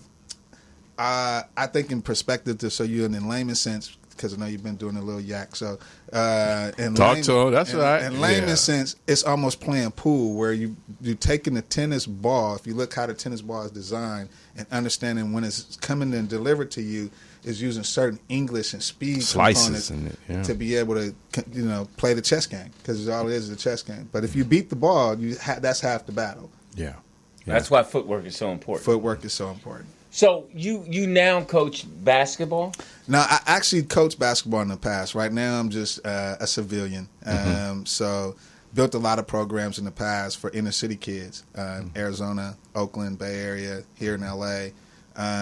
Just giving those kids the same opportunities that, because back in my day when they were first building AAU basketball, like in now 2000, so it wasn't like what it is today. Yeah. But to have seen it grow, it was, you know, parents that have money, you know what I'm saying, that can be off on Wednesday and be in Vegas Wednesday, Thursday, Friday, Saturday, Sunday to watch their kids play. Right. And then having the coaches and the fees and all that came along with it. But I had these little ghetto kids at the YMCA and at the rec centers, but they had major game. Right. How do I get them to compete at the same level of parents that got a little bit more social economics? So I was bridging that gap. So I kind of got caught because my grandmother really did feed the homeless, and I did grow up at 14 with handing out cheese and butter. I really had that sentiment of trying to figure out how I can help kids grow. Right. So looking at what's some of the important things for parents to do to help their kids be more successful in these sports and in these tournaments and these AAU stuff? It's, you know, I mean, it's a lot of game out there, but it's also a lot of it's it's changed in regards to kids don't compete against each other. They want to play with each other. So when you talk about the LeBron cut and paste basketball, that's been assimilated since like 2009 in AAU. So I know in my day, if you was my component on the other side of the team, I ain't trying to ball with you. I'm trying to ball against you. Right. You know what I'm saying? So now the whole sentiment of it has changed. Like when I don't know what year that was when the NBA had the lockout. Shoot, I'm in Arizona. 94. Arizona's all basketball all year round. I got 5 teams with the NFL yet. Shout out to the NFL yet in Arizona. And shit, I got Mike Bibby, J.R. Ryder, Isaiah. I got all these cats that now they ain't got nothing to do. So what they do, get these kids all these bum uniforms, shoes. They going out there, and that's when the cut and paste basketball started. And then right after that, LeBron came with cut and paste basketball. So it's like it got away from the fundamental pieces of developing the kids, building the things that we see with the Golden State Warriors, with chemistry, or with San Antonio, chemistry. So no matter who you put together, they all still got to play together and be healthy.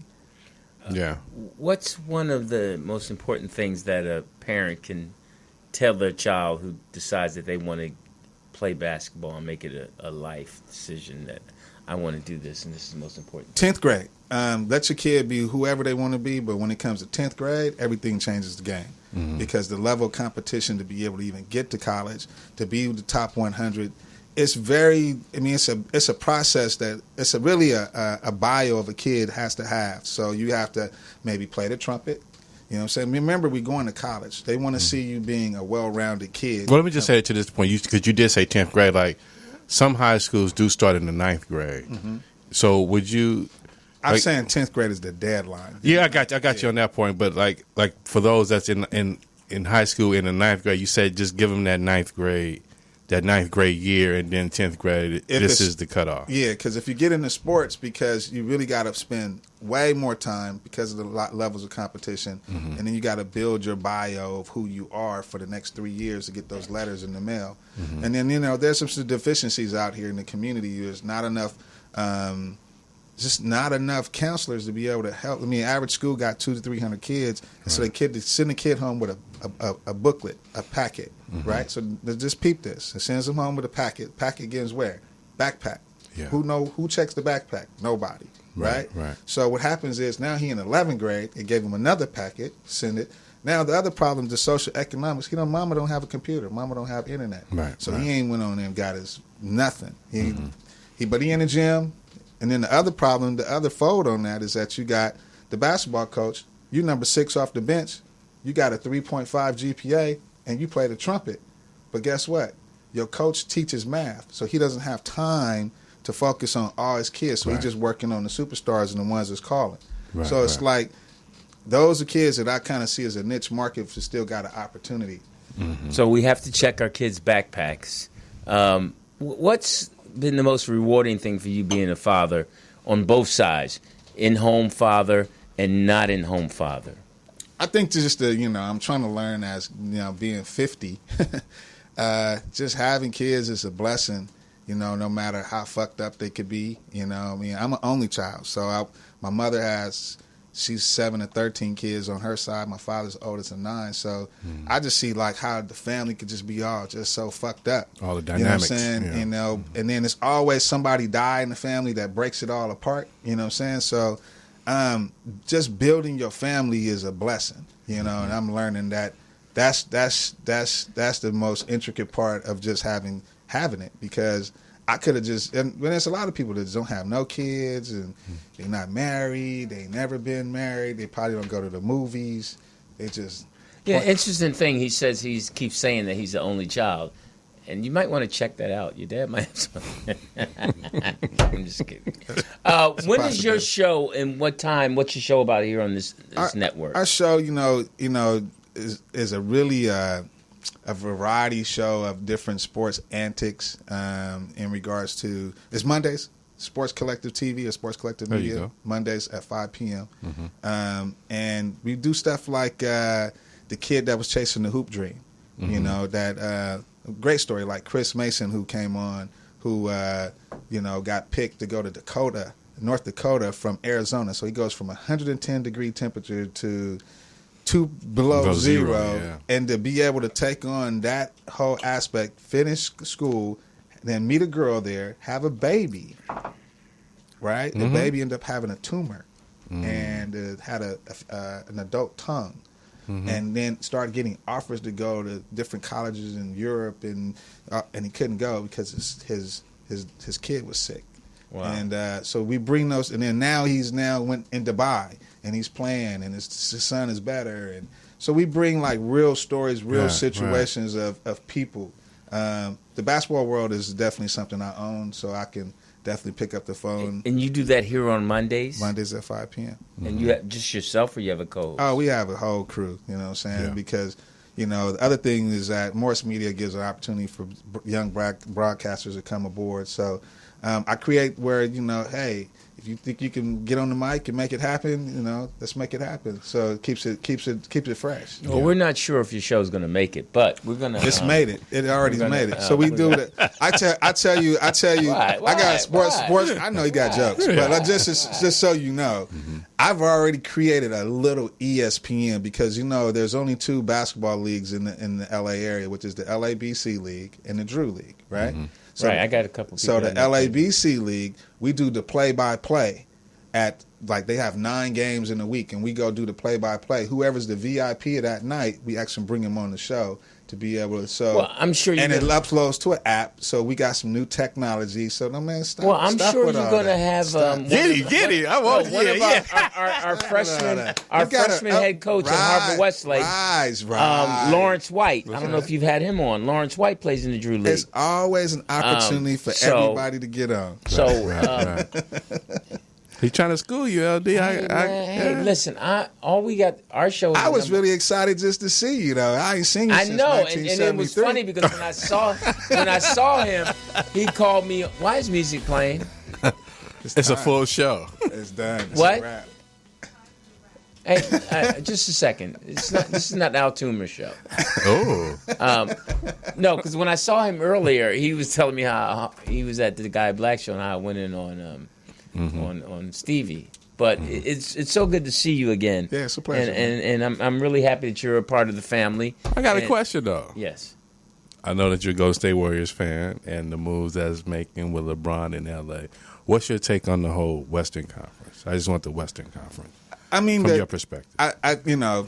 We already knew that, it's the number one market. He had really nowhere else to go unless some magical situation where he could have went to Golden State. Because if he's the best in the world, you got to play with the best, right? So I think the thing is the chemistry that he has to build here, and even putting up 50. Basketball is all numbers. So first one to 100 win. We know that. So we know where he fails. Third quarter, late. Fourth quarter, maybe. You know what I'm saying? That's why that was a big mistake when he let Kyrie go. You know what I'm saying? So, and then it's just, it's typical L.A. Me being from the Bay, coming to L.A., most people in L.A. not impressed by anything, right? So to even have LeBron, you got those set of folks, and then you got the people that are from Minnesota and some other places, and that make LeBron feels good, and then you just got the people that just, damn, man, I'm glad we got somebody that, hopefully we can get a couple of wins and get to the playoffs. So it's just really a mixed bag in the community as far as, the body of L.A. But I think it's great for the marketing. I think